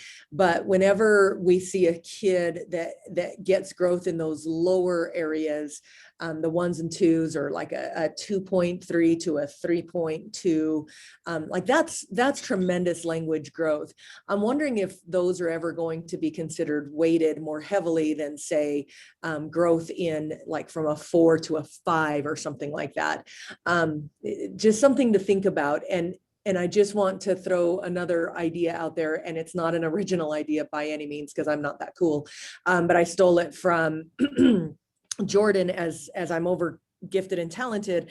They, in order to start to equitably distribute identification for our gifted programs, our IB programs, our AP programs, one of the ways in which we started to identify that this year was we looked at our WIDA students, and we identified any student that was at double the state required growth at 1.2 or on the WIDA. We actually invited them in for testing and for our gifted programs, and we invited them for a spot in our magnet programs, because we determined as a local norm that those students are gifted linguistically, whether that's in their native language or acquisition of English language skills, and we invited them to a spot in our gifted program, and we're starting to see the demographics of our gifted program change, and we do feel like that's a gifted linguistic identifier. So anyway, just wanted to kind of throw that out there, but I did wonder about that WIDA score as I listened to Joan talk, and then looking at that bottom 5%. I really feel like that weighted, I feel like some of those linguistic measures should be weighted on those lower ends, because it's so hard to gain that acquisition at those earlier stages. Period. Done.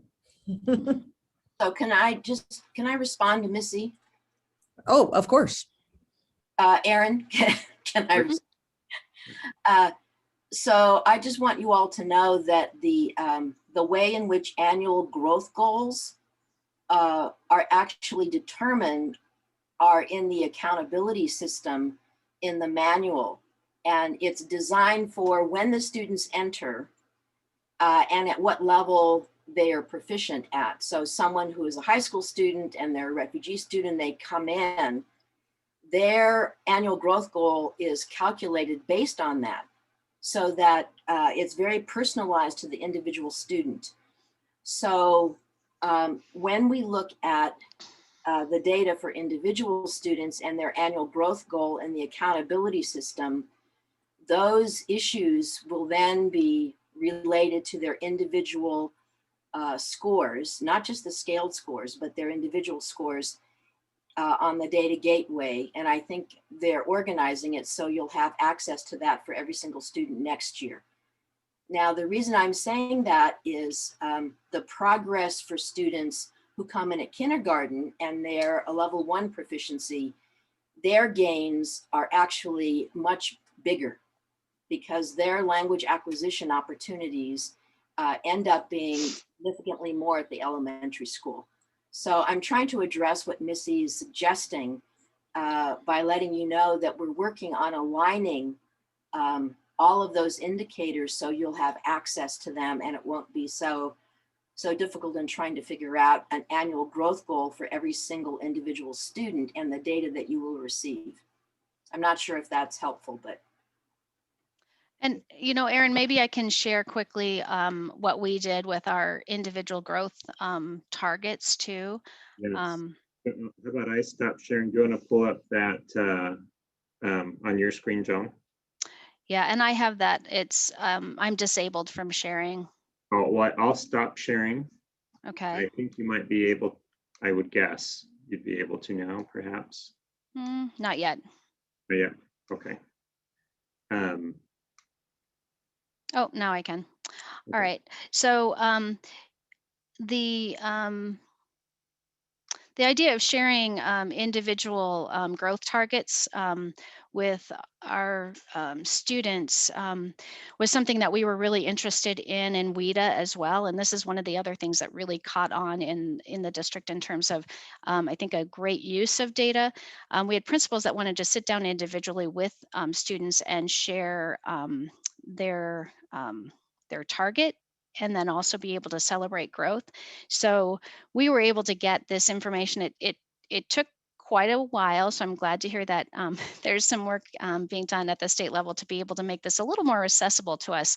But this shows you the individual sheets that we were able to produce for each student. And so the principals at school sat down with those students and helped them to set goals for their WIDA test. And then they also were able to help them look at their score history and celebrate some things that they were doing well.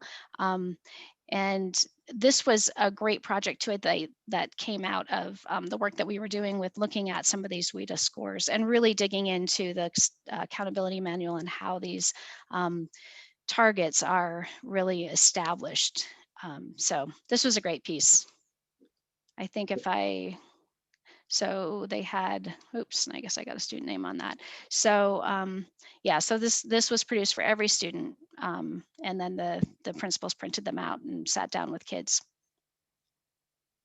Thanks, Joan. Yeah. Because I remember you doing this presentation when I was at your Title I meeting when we were giving awards. Mm-hmm. And this is what people are asking for. And so at USBE, not only in USIMS, but the way in which the individual scores will be more accessible, we're really working on this because there is as you know, a mismatch in relationship to the scaled scores and then the accountability criteria for personalized individual scores based on their proficiency when they enter our system. So a profound thank you for what you're doing. Yeah, this was really eye-opening, and we had started with the scale score changes just because, for lack of other pieces that we were getting, that was one thing that we could sort of look at to at least be able to gauge how schools were doing in general.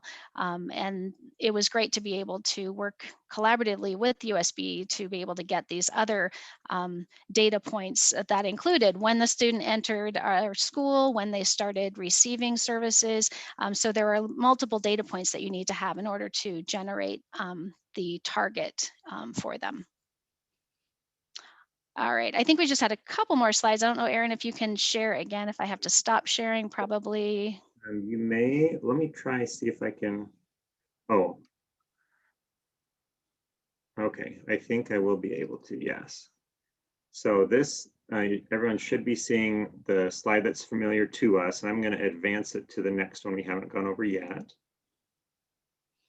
All right, and then this to generate the data that I used to be able to show for every one of these groups how they were doing. This is a little more tricky because it's not directly available. I had to ask for this specifically from USBE so that I could see every subgroup and how they were performing overall on the accountability and then individually in each of the indicator areas.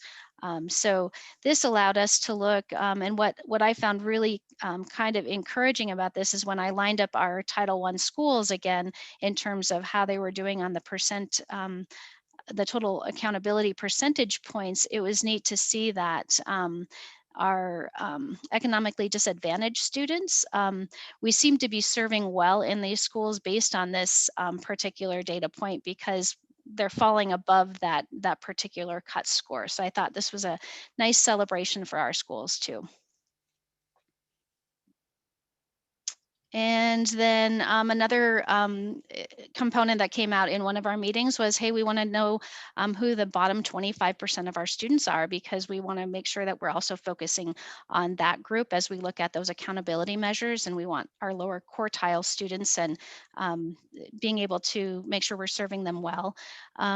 This was something else that we were able to provide principals with, that was a much needed resource where they are able to have a look at all of the data points for their students in one spreadsheet.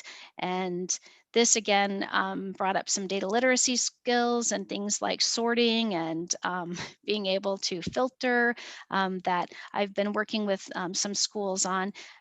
This, though, pulls in data from our data warehouse on a regular basis, so it's updated constantly. So if they wanted to sort on this and see based on the Acadience mid score, they could sort from a low to a high and quickly be able to see which of those students are their very lowest at a grade level, and have some conversations regarding what they need to do. This year we have in the distance learning piece too, so that they could sort based on how those students were experiencing learning this year. So this was a great addition too, in terms of our ability to provide principals with good data. No, just they were really excited to take this back to their grade level teams and have a structured conversation saying, these are students in your grade levels that are the lowest 25%. This is their Acadience progress, and what are we going to do instructionally? So this was really powerful.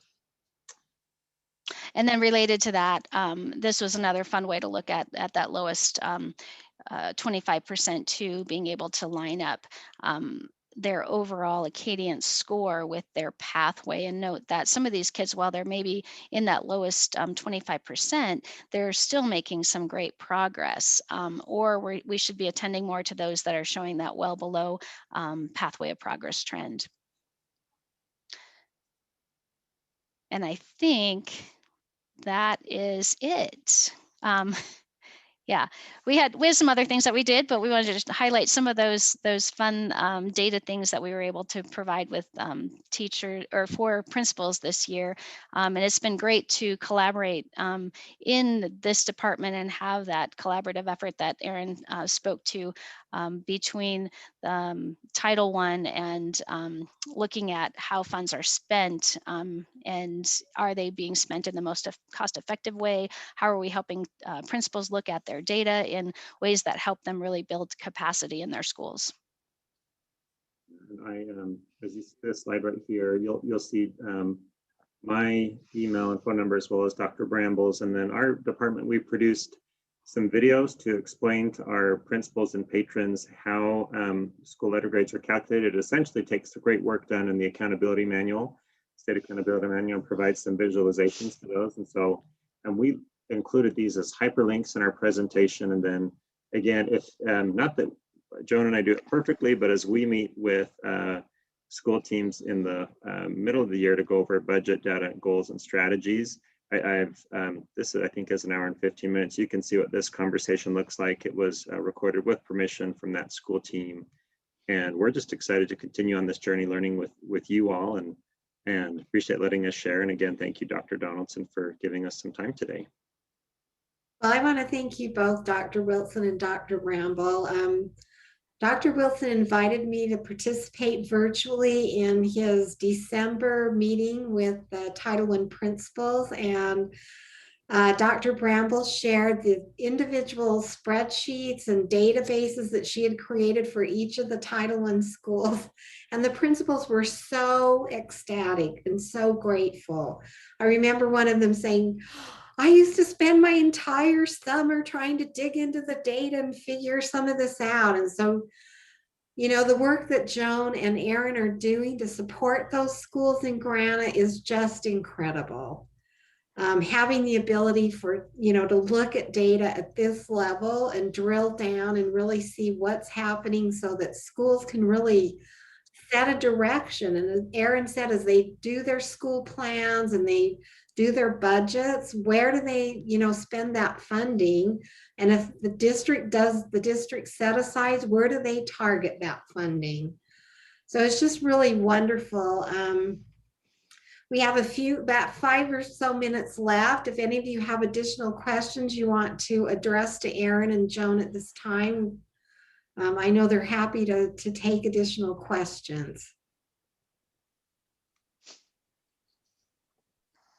Knowing sometimes the best questions come when the meeting's over, but so feel free to email us, or we're happy to collaborate and learn from you guys as well. Thank you so much. That's just really incredible. So I think what we're going to do is we're a little bit ahead. We were going to take a break at 10:30. And so I think what we'll do is break now and we'll come back at 10:40.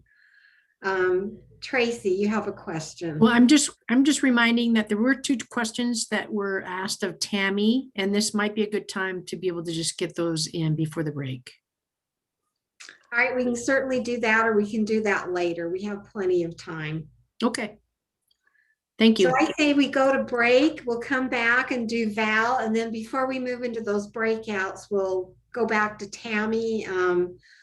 If some of you have individual questions about why your allocation went up or down, Tammy and I are happy to meet with you individually, because some LEAs, as I said, there's 4 different pots of Title I funding.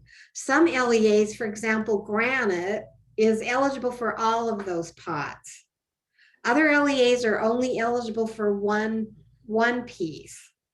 And so that all impacts your allocations as well. But Tammy and I are more than happy to field those individual questions. But go ahead, have a nice break, get up and move, get a drink, take care of what you need to for comfort, and we'll be back at 10:40. Thank you.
As you're returning from your break, please complete the poll that Val has posted.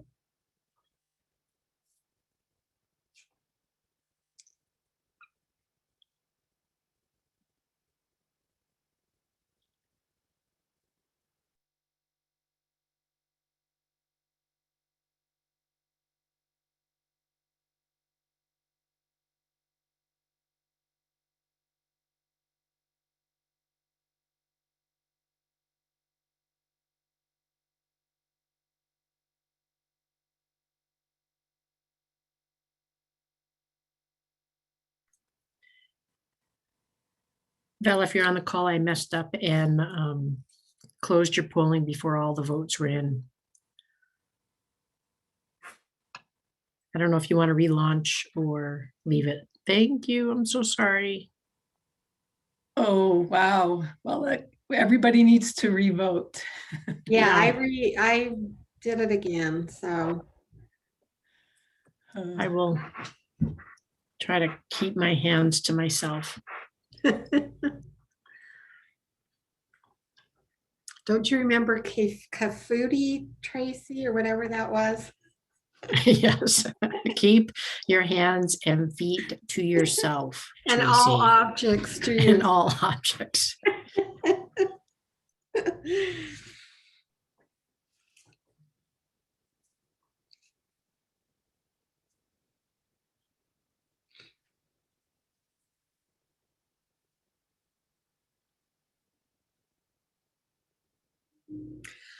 Hey, it is 10:40. Val, take it away.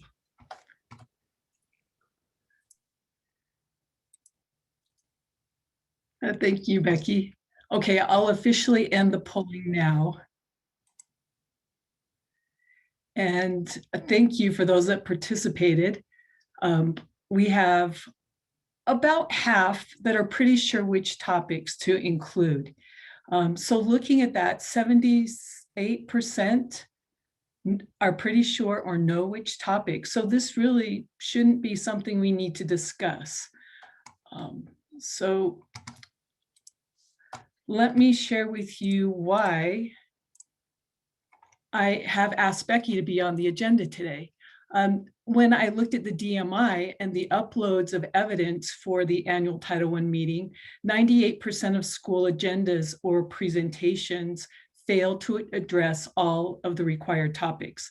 So perhaps it's a quality control and just making sure your agenda or your presentation, your PowerPoint that's uploaded actually contains all of the topics.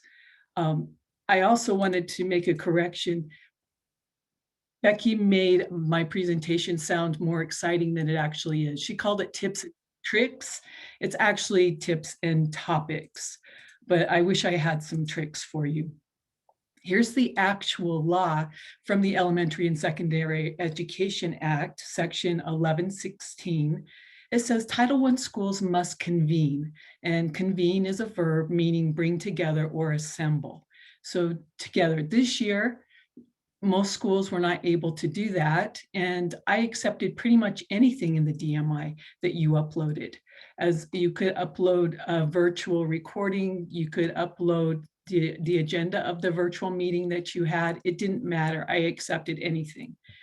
Next year will be different. So there will need to be evidence that you had an actual meeting where at a convenient time where all parents of participating children, now in school-wide schools, that would mean all parents and family members in targeted assistance program. That could be everyone if you're introducing the Title I program at the beginning of the year, or it could just be those parents of students that are receiving Title I services. So they're invited and encouraged to attend. Now, I need to make a little note here because in the past, some districts and some charters have combined this with, say, a charter board meeting or a community council meeting, and that really isn't the intent of Title I. It should actually be its own agenda. So if it's combined with the back to school night, then Title I should be its own little agenda. So people know that they're receiving Title I information. And the topics that are required to address are the school's participation under Title I. What does that look like? Explain the requirements of Title I schools. Why does Title I school do this and non-Title I schools don't do that? As well as the rights of the parents to be involved. So we'll go through each of those required topics very, very briefly. What I notice in the uploads through the DMI is some schools spend a lot of time talking about the federal program. Really, you can make reference to it to give context, but the majority of the description of the participation in Title I should be about the school. You don't need to spend a lot of time talking about what a school-wide program is if you're a targeted assistance program, and vice versa. You don't need to spend a lot of time talking about what it means to supplement versus supplant. That might not be information that the parents and family members find very useful. What some parents might find useful is the information about Title I funds for schools being based on the free and reduced counts. Now that's when districts allocate it to the schools, not from the state to the districts. Okay, so just a brief overview of what Title I is, and then go into a description of what it looks like at the school. Now I've inserted some of the information that Scholar Academy uploaded to the DMI because they were one of the 2% that actually uploaded something that met all the requirements of an annual Title I meeting. And when I contacted Marcy out at Scholar Academy in Tooele and asked her if anybody wanted the presentation, if she was okay if I shared that with them, and she graciously said yes. And she also noted that she did get the template from the Tennessee Department of Education. So I told her I would give Tennessee Department of Ed the credit, but also credit her for her resourcefulness. So at Scholar Academy, I'm going to pretend like I'm Marcy presenting this. We're a targeted assistance program. And so that means our Title I funds go to help those students that are identified most at risk for academic failure. During this school year, we're going to focus our Title I funds on reading skills in grades 1 through 3. And then most of our funding goes to staffing to support our literacy program. Now, some schools choose to insert data here, kind of like what we were just looking at. Parents also are empowered by looking at data and using those data to describe why Title I funds are being used the way they are. Now, these data are not from Scholar Academy. This is from a different presentation that was uploaded to the DMI. And RISE data this year may not have been the most relevant data to use, but you can see a picture does really help parents understand trends, can help them understand why the community council decided to spend the money the way they did. Acadian's data may be more relevant. In addition to describing the targeted assistance program at Scholar Academy, Marcy also inserted the curriculum here. This is actually one of the things that's required when we get to parent involvement. They have the right to understand about the curricula and the assessments used in providing the services to students.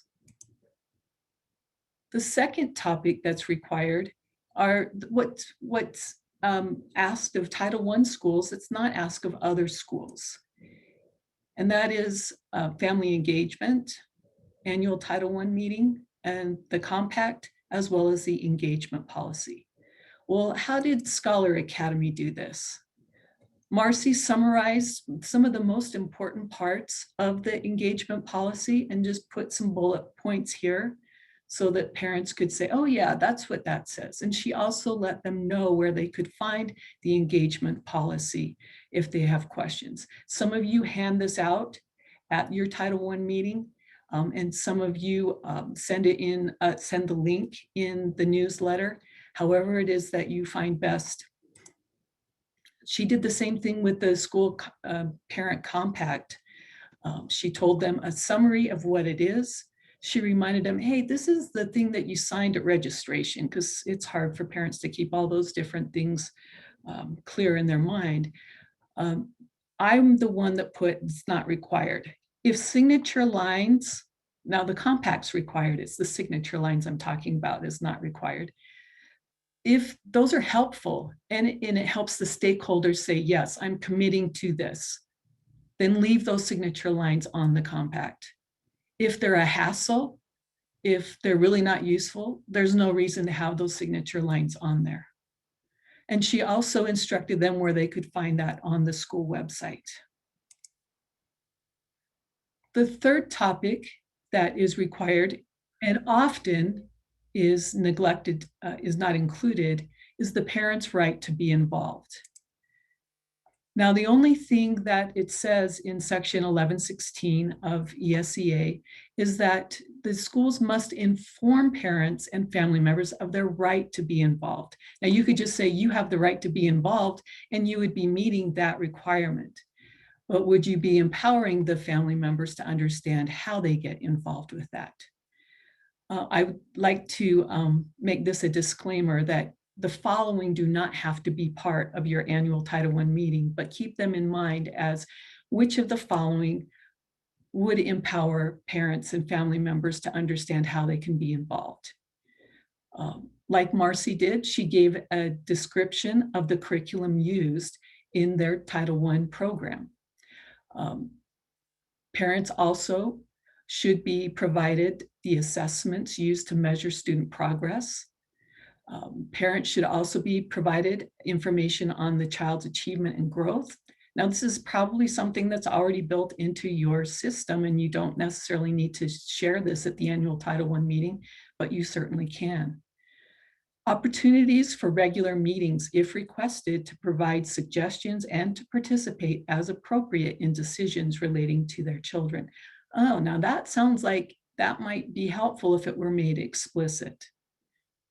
The next one is the opportunity to be involved in the planning, and I summarize this. It's the planning as well as the review and improvement of the engagement policy as well as the school-wide plan, unless the school already has a process in place, which most of you do. You have a Title I committee or you have a school community council that's involved with that planning.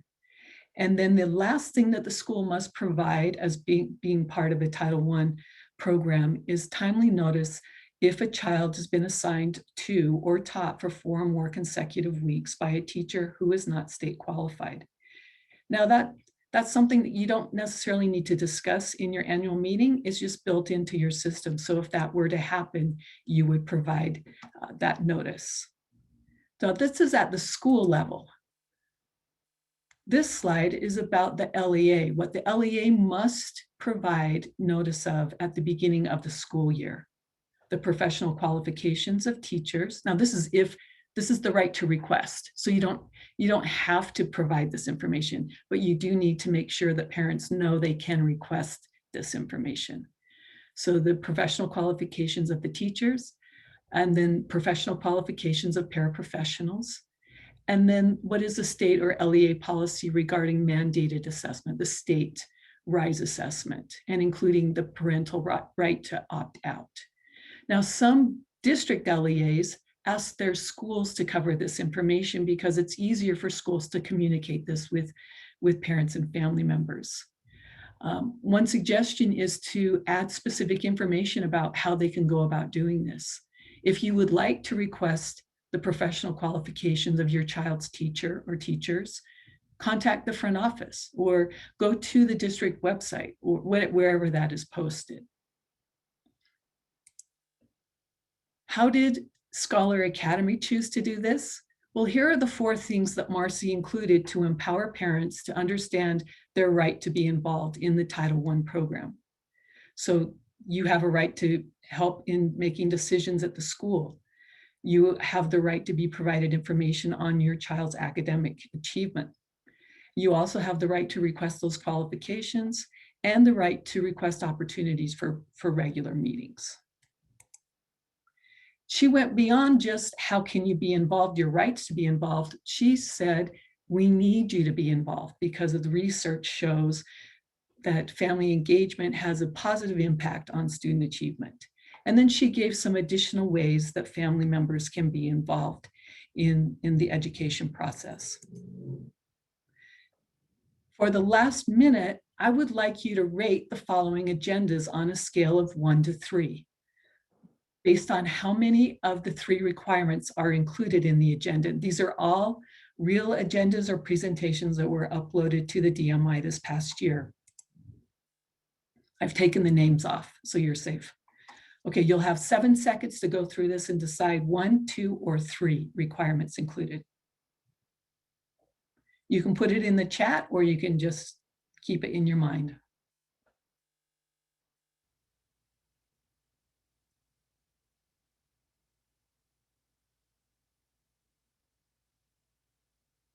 I appreciate people taking the risk to put their answers in the chat. The answer is 1. All of these are about the school's participation in the Title I program. I would definitely take out the supplement versus supplant because really that's not necessary. Math and reading data, now that's going into the needs assessment, which is showing why we're choosing to spend the funds the way we are. So that's really still about the program.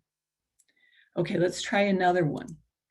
This one is a summary of the slides that were part of a school's presentation. You'll have 11 seconds to go through this one and decide 1, 2, or 3.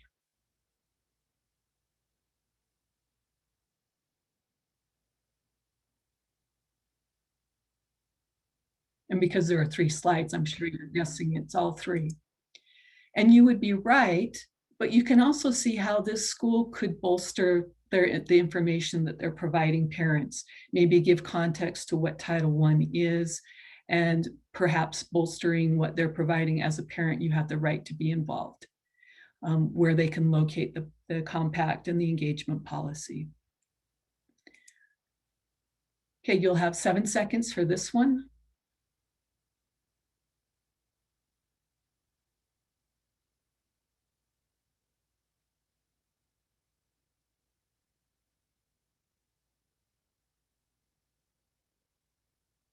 And the answer is, oh, I like the 0, Amy, thank you. It is really a trick question because this is more like a committee meeting than a Title I meeting. Remember, the purpose of the annual Title I meeting is to inform. It's not to make parents work.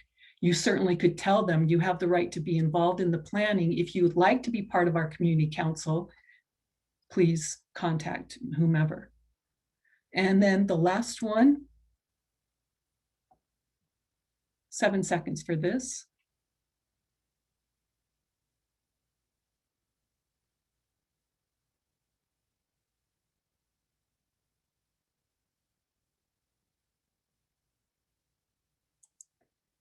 This one actually covers two of the topics.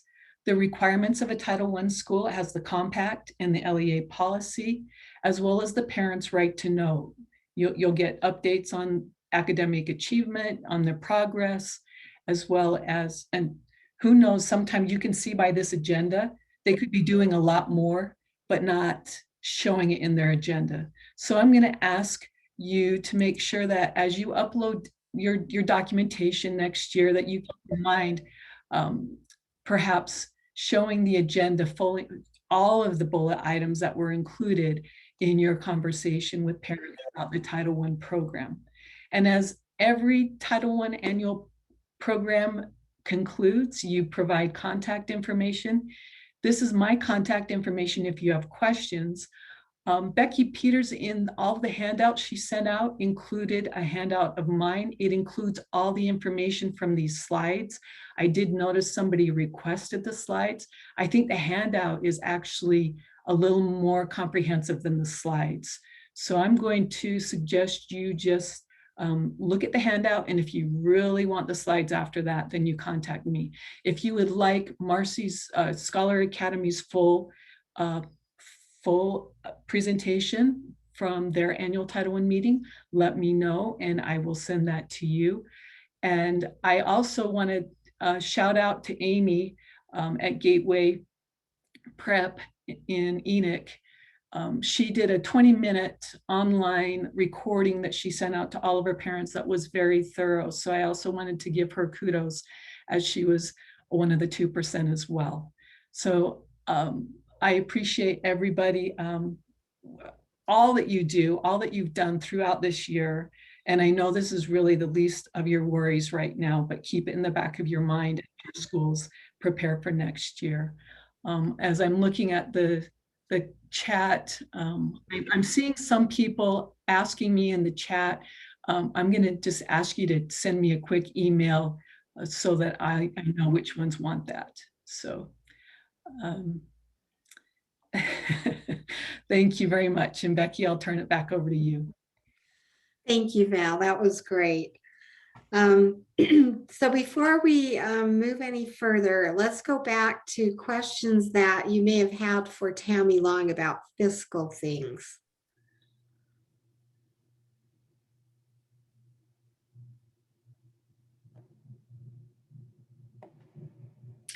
This is Tracy. I'm scrolling back and I'll be happy to kind of bring them up. There was one.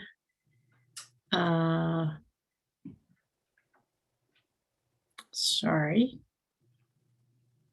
And if you have a question, feel free to jump in without waiting for me. Karen Sterling asked, could you remind us of the number of years that we need to keep financial records for federal funds? It's basically 3 years after you've done the reimbursement that it closes. So therefore, you know, depending on what year it closes, then you just want to make sure you keep them for those 3 years. 3 years after the year closes. Yes. Okay. And the other one might be more specific to Ogden, looking at the Title I funding that's increased and the LEA decrease, and wondering if that's related to census data or drop in enrollments and how we would know more about that. They're not using the new census data yet. So it's all based on the old census and all the old information. And Tammy answered that for me in a personal email. This is JM, so I'm good. Yeah. Okay, thank you. I believe those are the only other questions that were on the board that hadn't been answered. Okay, yeah, because remember, there's always a 2-year lag in the US Census Bureau data that impacts. So the fiscal year, so the 2019 Census Bureau data impacts the 2021-2022 school year. The new census that was just completed in 2020 will not impact until the 2022-2023 school year. There's always a 2-year lag in that US Census Bureau data. So before we move in, I want to ask everyone a question. I'm going to have you kind of vote in the chat box. So we were on the agenda, it says we would move into breakout rooms, and I know how busy everyone is and how precious your time is, and you have so much on your plates. I'm also well aware of the research on Zoom fatigue that's actually being studied at Harvard and at Stanford. Psychologists are studying the impacts that all of these virtual platforms have on our brains. Like, it's not natural for us to be staring at somebody's face. It's like this giant face looking at us on our monitors. It's just not natural. And so I want to make sure that you all get Tracy's information, because I think she's put together some really valuable information about all of our targeted support and intervention schools, because we have hundreds of schools and student groups that are in that status. So would you just kind of, you know, turn your camera and give me a heads up? Would you prefer we just go to Tracy, and then those of you that want to stay and move into some breakout rooms, we can do that toward the end of the meeting? Or would you rather stop now and break? Okay, so I'm seeing Gary and JM and Brett. Okay, and I see some people that put, yeah, Ashley and Amy. Okay, let's go ahead and do that then. Let's move to Tracy so that you all get her valuable information.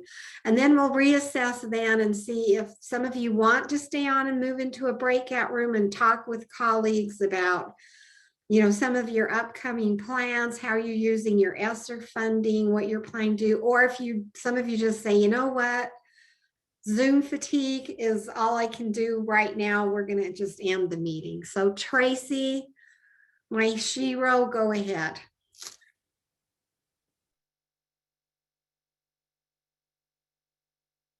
You're muted, Tracy.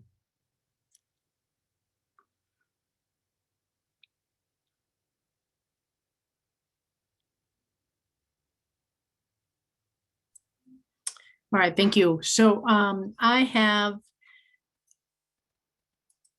want to share out the links, at least on this very first one. So let me get back into the chat. I apologize. I maybe shouldn't have shared right away because like you said, Becky, it does hide from you.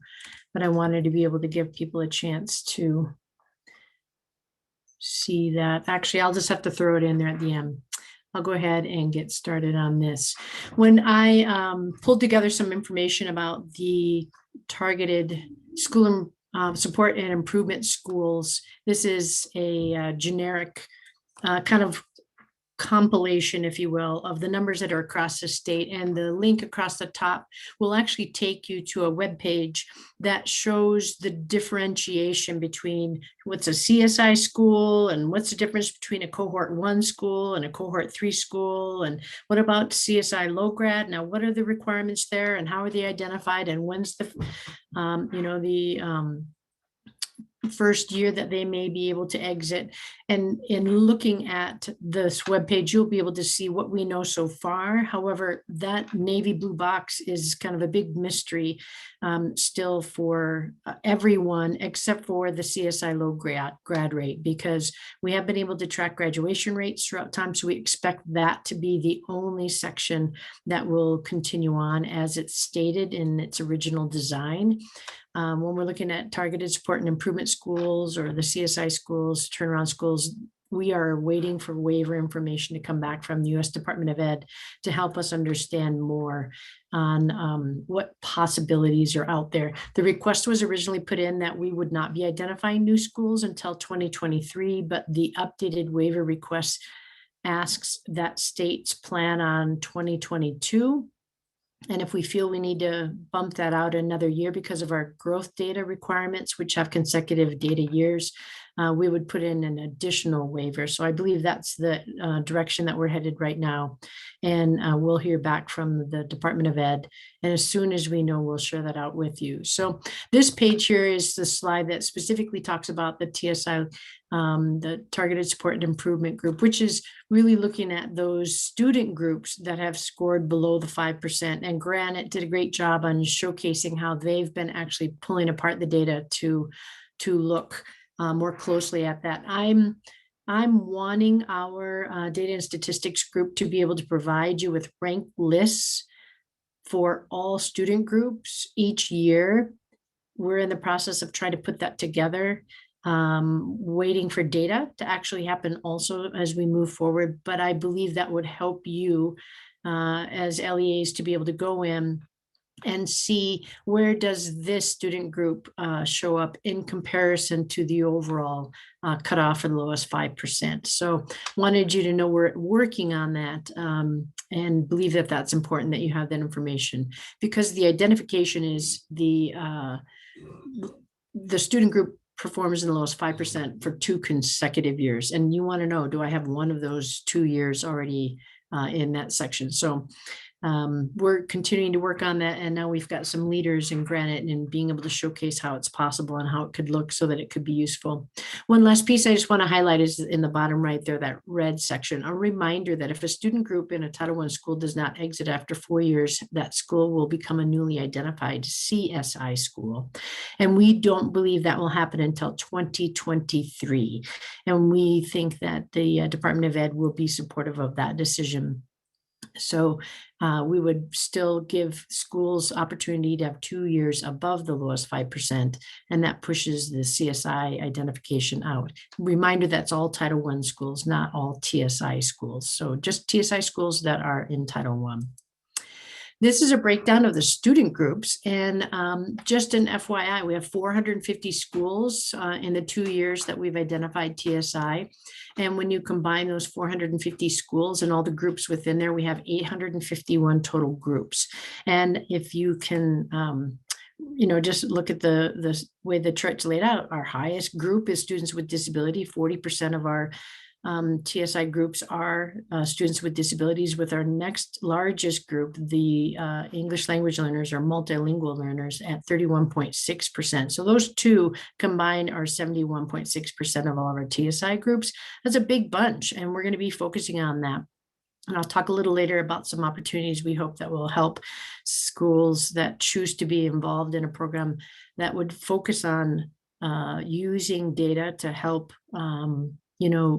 support your English language learners especially. But this is just kind of a quick snapshot to give you an idea about how it breaks down. Within the TSI numbers, we had 531 groups in 2018 identified. And in that fall 2018 group, they did have 1 year of data to potentially have their exit above 5%. So again, you need 2 years in a row. But in 2019, 136 groups exited that first year. So that was about 20.3% of our student groups in that 2018 group that was able to rise above that lowest 5%.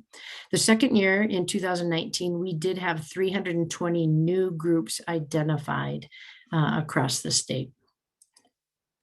And then if you're looking at the number of schools identified in 2018, we had 313. As we break that apart, we had 137 more schools identified in 2019.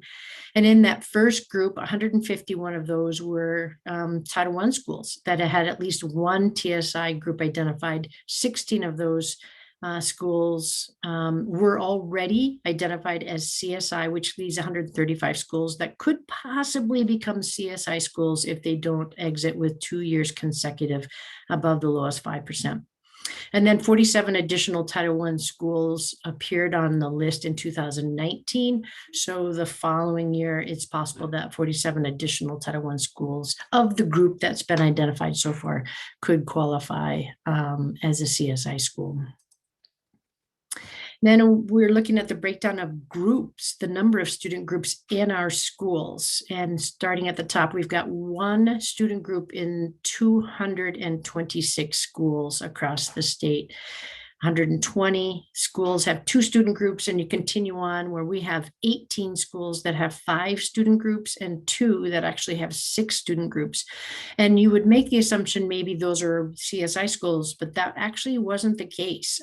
Some were in those higher numbers, but it was not just the CSI schools. But this is a really important piece of information, I think, to share. What we found is in the group of schools that have 4, 5, or 6 student groups, a very large percentage of those schools were middle schools or junior highs. So we are looking at ways we can support that middle level, because they tend, at this point in looking at the data, they tend to have the most student groups, which also puts them at risk for the most likely to come in, become a CSI level school. So just putting that out there, and we're recognizing that pattern there and trying to find a way that we could fill that niche. And then a couple of supports that we've got on the horizon for our TSI schools. Legislators recently set aside some turnaround funds because we're not identifying new turnaround schools. Legislators took those turnaround funds that we would have used for newly identified state turnaround funds to support 25 schools in TSI. And that is in partnership with Ed Directions. Roughly right now, people are calling it A2A plus, which is maybe not a complete representation of what will happen, but they are going to be working with these 25 schools over 3 years. And we are trying to focus on those schools that have the most student groups, but all of these schools will have an EL or a multilingual student group included. And we'll be starting with those schools that are most impacted or have the highest number of groups. But this is a great way for you to have access to some supports for schools that you might be concerned about. We'll be reaching out to you and to schools to ask and invite them to consider being a part of this pretty soon, in the next couple of weeks, 2-3 weeks, because we want to get the schools identified so that when we do our summer training, we know which schools are going to be part of that. More information coming on that for sure. The second bullet, looking at a proposal that we have put together to bring in the West Ed call to all TSI schools. This one really I'm very excited about. And there's some funds that we've been able to tap into, and the West Ed call is based on the 4 domains of rapid school improvement, which we use in our school improvement model. And we have put together a proposal so that most or all of our TSI schools will be able to tap into this call system. And the call system in brief is kind of a survey feedback program that is all focused on those 4 domains.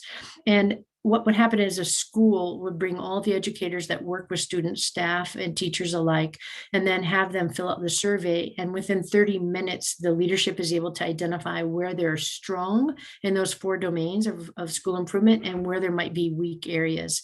Then you can repeat that again in the spring if you would like to see if you've made some progress. But we recognize that as schools are asked to put together TSI plans, there's very little data that's out there that's valid and reliable and normed across the nation. And this West Ed call will provide that information. And what I really like about it is you can compare your performance as a school with other schools in your district, as well as other schools across the state, as well as other schools in the nation. So you can see where your school would fit amongst all those different breakdown groups. Now, the other piece that's I think really powerful is if you had a section that you really needed some additional support in, this West Ed call feedback that's provided will give you suggestions and strategies and techniques to use in your plan to help make that area stronger. So you come up with some pretty quick ideas that you could consider, and then directions for more. And we're trying to embed some of the Utah resources into that feedback so that it will be specific to some of the services you might get here in Utah. A little side note is this morning I had a meeting, and we are considering putting a second proposal together with some other money to have an entire district jump in and use the West Ed call so that all of your schools would be able to receive the call survey and feedback option. And if you think that's something you would be interested in, I would love to have an email so that I could consider you. We're putting together some of that outline and that data right now to see if that's going to make sense. But there's some money that needs to be spent by the September, and we would love to try and have a pilot group that would serve an entire district with that call survey that you would be able to use for a year.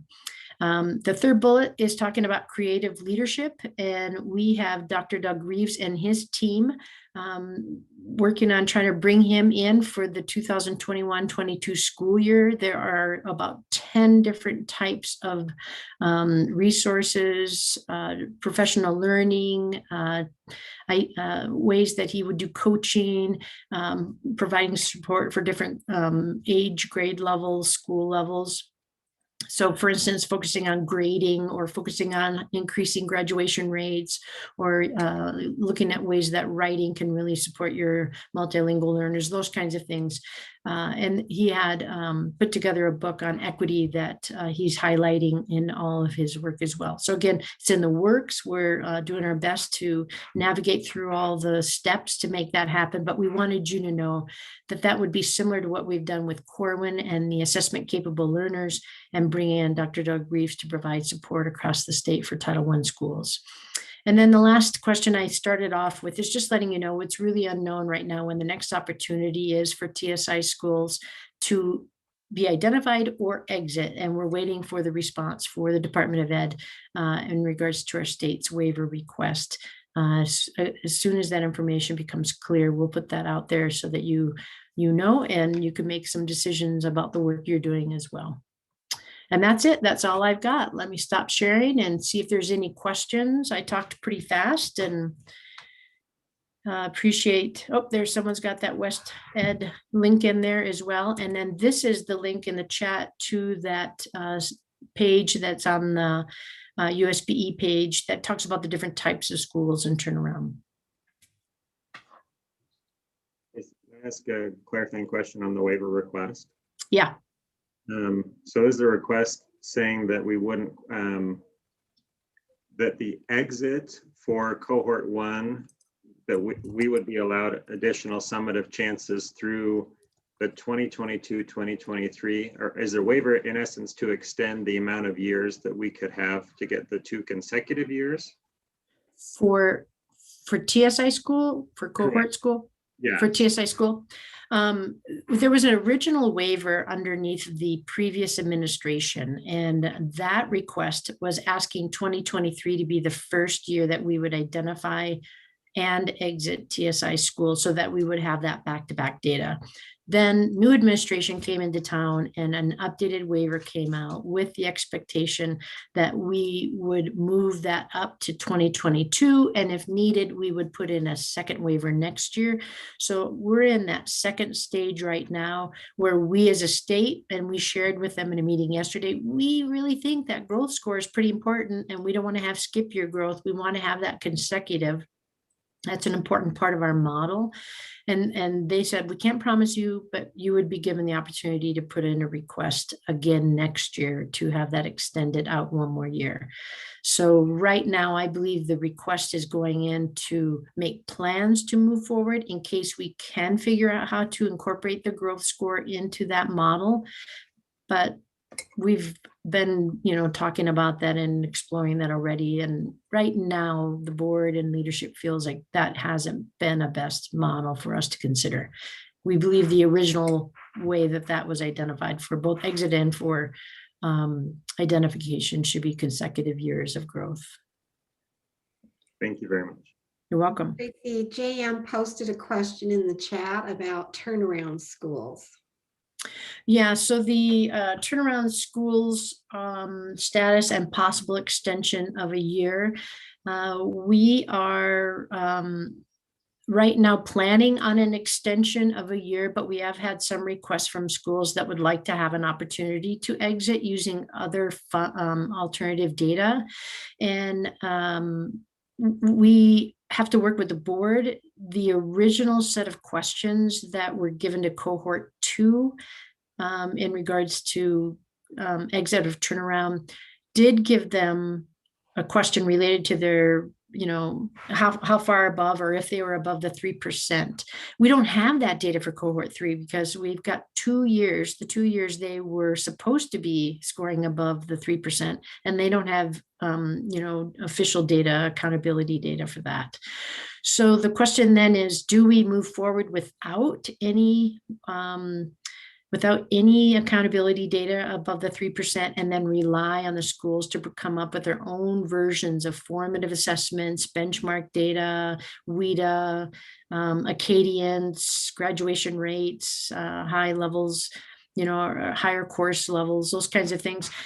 It's right now at a team where we're brainstorming some ideas, but the board needs to rewrite R277-920 in order to accommodate that. So until that takes place and the rule is changed, I see that cohort schools, both 1 and 2 and 3 will be in, well, actually 2, maybe not, because they did have the 1 set of data and the board rule does allow for cohort 2, but cohort 1 and 3 would then likely continue on just as an extension. But we do know people are anxious. They want to show off all the work that they've been doing. So we're trying to explore ways that the board would feel comfortable providing opportunities for alternative data to show substantial growth.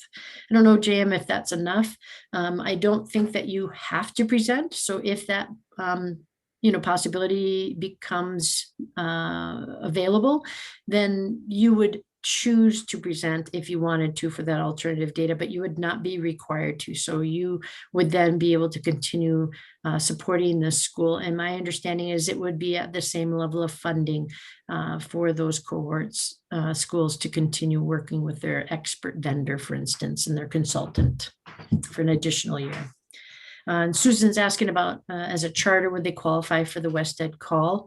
Yeah, probably, but I do think that the pilot is looking for, you know, a larger group. However, if we had a district that had a few schools in there and Susan, your school wanted to jump in with them, I don't think that that would be impossible.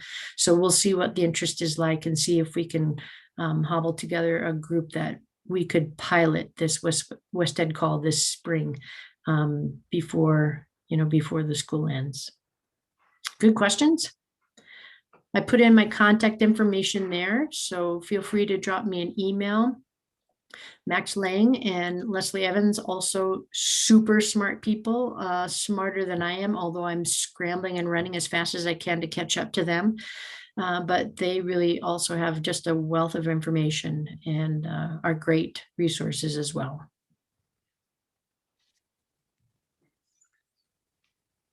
Thank you, Tracy.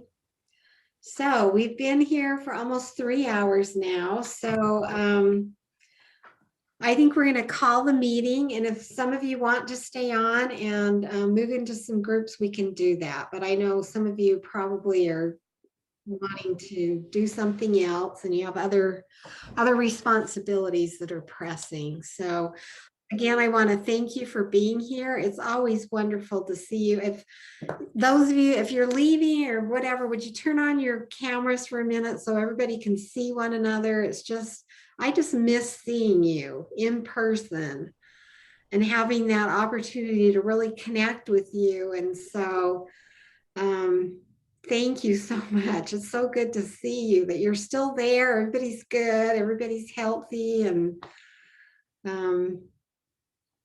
I just want you to know how much we appreciate everything you do.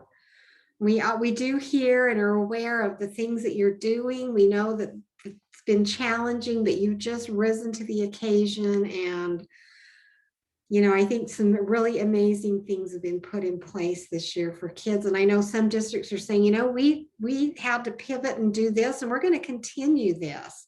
We found that this was a really positive thing. So thank you, thank you, thank you. I can't thank you enough. So our team will stick around if some of you have individual questions. And like I said, if some of you do want to move into a small breakout for a few minutes to chat, we can facilitate that. But if you're leaving, again, have a wonderful spring. Best of luck as the school year wraps up, and we're hoping for really wonderful things this summer and into the coming year. Thank you, Amy and Missy. You guys are so wonderful. It's such an honor to work with you. I think we have the best educators in the state of Utah that are dedicated and always looking out for doing the best work on behalf of our students. And honestly, Becky, I have to say, working with some of my colleagues from other states, we do some amazing work with not a whole lot of funding in Utah, truly. And the leadership in Utah is amazing. I mean, Tracy, you, Val, Thronston, all of those guys. It's really cool, the resources that y'all have pulled together. So thank you to all of you guys. So thank you, Miss. Yeah, that's very true. I know we brought in, you know, presenters from out of state that work across the country, and they inevitably say, it is such a delight to work with educators in Utah because they're so kind, they're so interested in learning, they want to do more, they want to learn, they want to keep growing. And sometimes they say they go to other states and, you know, people are rude and not very receptive. And so, yeah, it's just such an honor to work with such fabulous, fabulous people.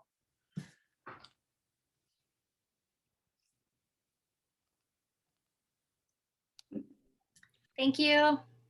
Thank you, Cherie. Yeah, please reach out with questions. And like I said, if you're really wondering why is my allocation looking the way it does, please reach out and Tammy and I can get on a call with you individually and talk about which of those funding pots your LEA is eligible for, because that impacts things quite a bit.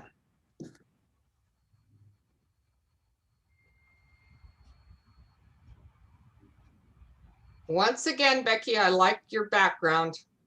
Thank you, Missy. And we all want to go to Greece with Tracy, right? Yes, but how many watch Yellowstone? Oh yeah, that's great too. I like your barn. I'm a farm girl, so barns are really great. It's the closest thing I can come up to Yellowstone National Park up by Star Valley, where we have a place. So You're there in your dreams, right? absolutely. As soon as that snow melts, I will be there. Great. That's great for you, Missy. Yeah, Tracy takes us on a virtual tour of the world each year with a different Zoom background. So she's been to Portugal, she's been, she's been all over, to Russia, to all kinds of fabulous places. And even during COVID, Tracy. Small way that I entertain myself as I sit down at the computer again. Again. All right. Thanks, you guys. As always, it's a Thank pleasure you. to work with all of you. Have a good one. Thanks, Missy. And Ruth Ann, if you're still with us, it was recorded. And Becky, how would they get access to the recording if they wanted it? As soon as that recording posts, Becky Peters will send the link out, and then it'll also eventually be posted on our website with all of the handouts will be posted as well. But Becky Peters will send that link out as soon as it's available. Where do we get the PowerPoint? Becky Peters emailed those out earlier, or do you mean Tracy specific or all of them, Carrie? All of them. Yeah, Becky Peters sent an email out to everyone earlier this morning with attachments that had all of the handouts and I see the one with all the handouts, but I don't see any PowerPoints. Yeah, there was one PowerPoint. Becky Donaldson's PowerPoint is included in there. I had hers ahead of time. The other one I didn't have before the meeting. I will get those on our webpage with everything else. So when I get that information, I can let everyone know. Thank you, Vicki. And Aaron and Joan gave us the link to their Google presentation. So we put that in the chat earlier. Go back up here. Find that and find it for you again, and we'll post it. I have the data-driven one that Aaron and Joan shared. I have that one. Okay, so you have that one. So you should have the one that Tammy Long and I did. And then Val didn't provide her PowerPoint. Yeah. She provided a handout. And then Tracy, do we have access to your PowerPoint? I got it to Becky Peters, but not in time. So I think Becky was going to just save it as a PDF and make it available on the web page. But I could certainly send it out if people want it beforehand. Yeah, I think she can probably send that out now too, because I think some people may want to go back while it's fresh in their mind and look at some of it. Yeah, I can do that. And yeah, and Erin, do I have your permission to send out your information? Let's do this. Perhaps delete the comments that were more presenter notes, and then perhaps disable the link. Will it be a public access page? Yeah. So, if it'd be easier, maybe you could do some of that and then send that link to me directly. Yeah, that'd be fine. All I'll do is I got permission from Stansberry to share their mid-year recording to this group, not the public. So I will make a copy of the presentation with some redactions and I'll email that to you, Becky. Okay, sounds great. Thank you. Thanks so much, Aaron. And please thank Joan for us again as well. You're both just outstanding. Will do. Absolutely. And I realized I had one small additional TSI question, which I don't want to be that guy that keeps the meeting from ending, but I could call you. And it doesn't need to be today, but I realized I had one small additional question. Would now be a good time? Go for it. All right. So thinking of cohort 1, So they were identified in the fall of 18. And if we had our magic wand and our waiver extended so that they would have additional summative chances through the 22-23 year, that's kind of the dream, right? That's not what is currently granted, but that's what we're hoping. I'm curious where this year, the 2020-2021 year falls. Are we saying that we don't want to use that year because we'd have to calculate skip growth? Or are we saying if it works in a school's favor, we include, like, is the waiver our USB's request saying let's not use the 2021 data at all?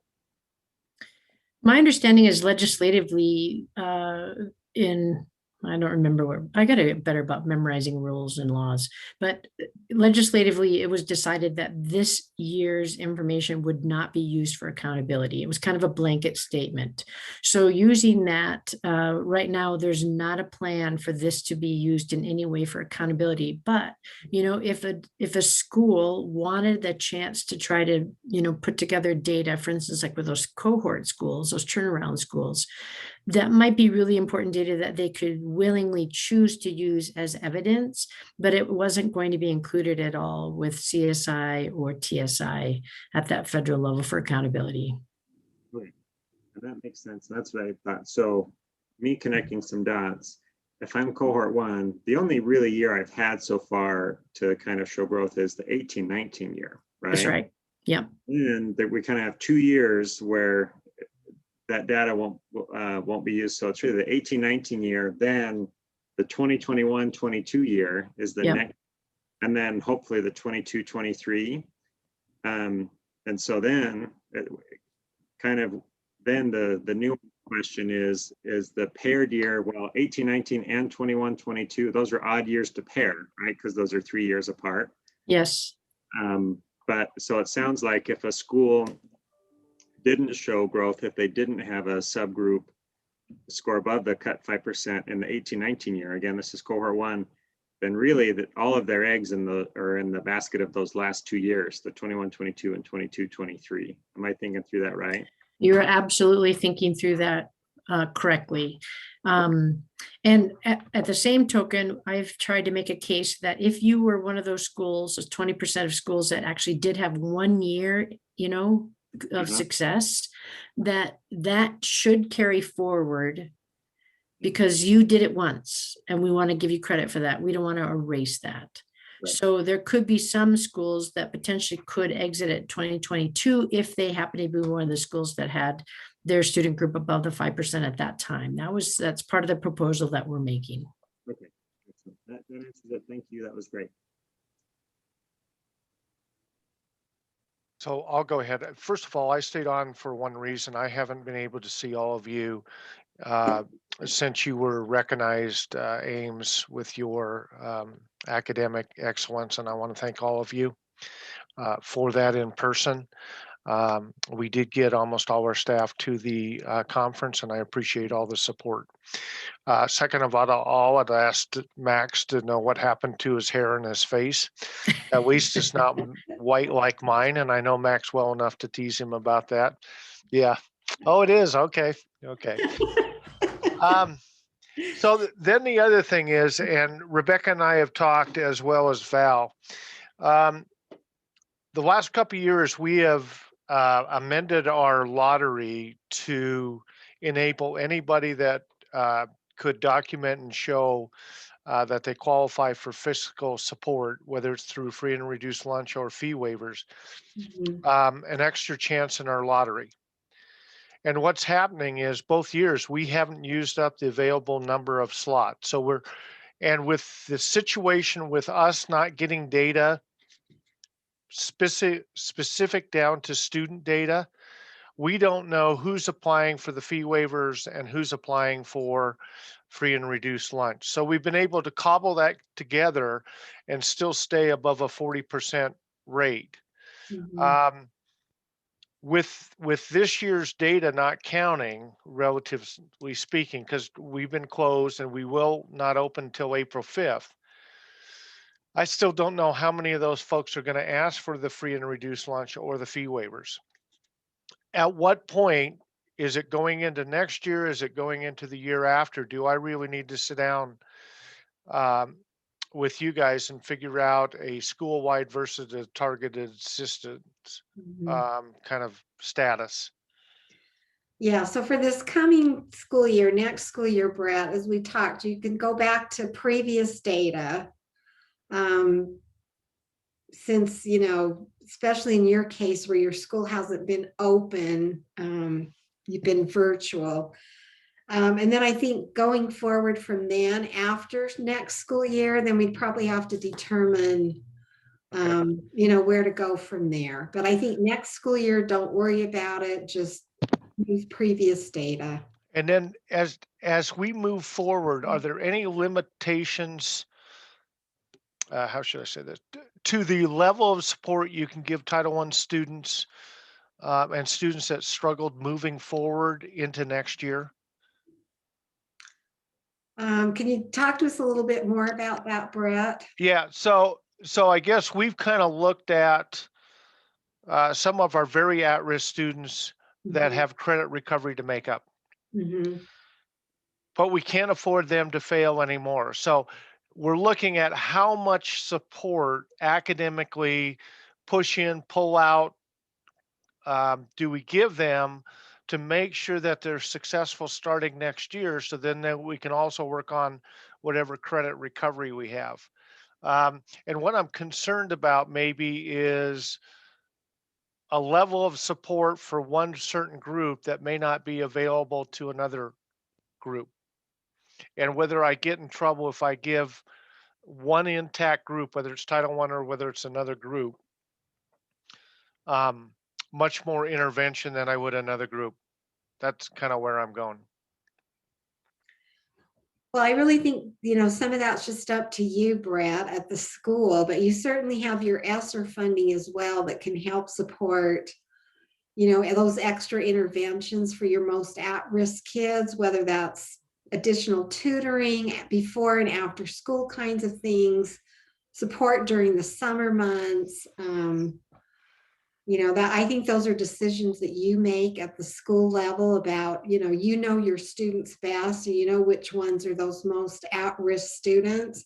Because even as a school-wide school, even though you have the ability to support all of the students in the school, even if some aren't from low-income families, part of that is still part of Title I is still making sure that those most academically at risk kids are getting extra support. And if you have kids that are really high achieving, that they also get additional opportunities for enrichment, you know, if that's AP classes and concurrent enrollment, which I know is a lot of the kinds of things that you offer as well. So it's kind of looking at the whole child, the whole student individually, and determining, you know, what that particular student might need. And so those are decisions that, you know, you would make, you and your team, knowing the students best.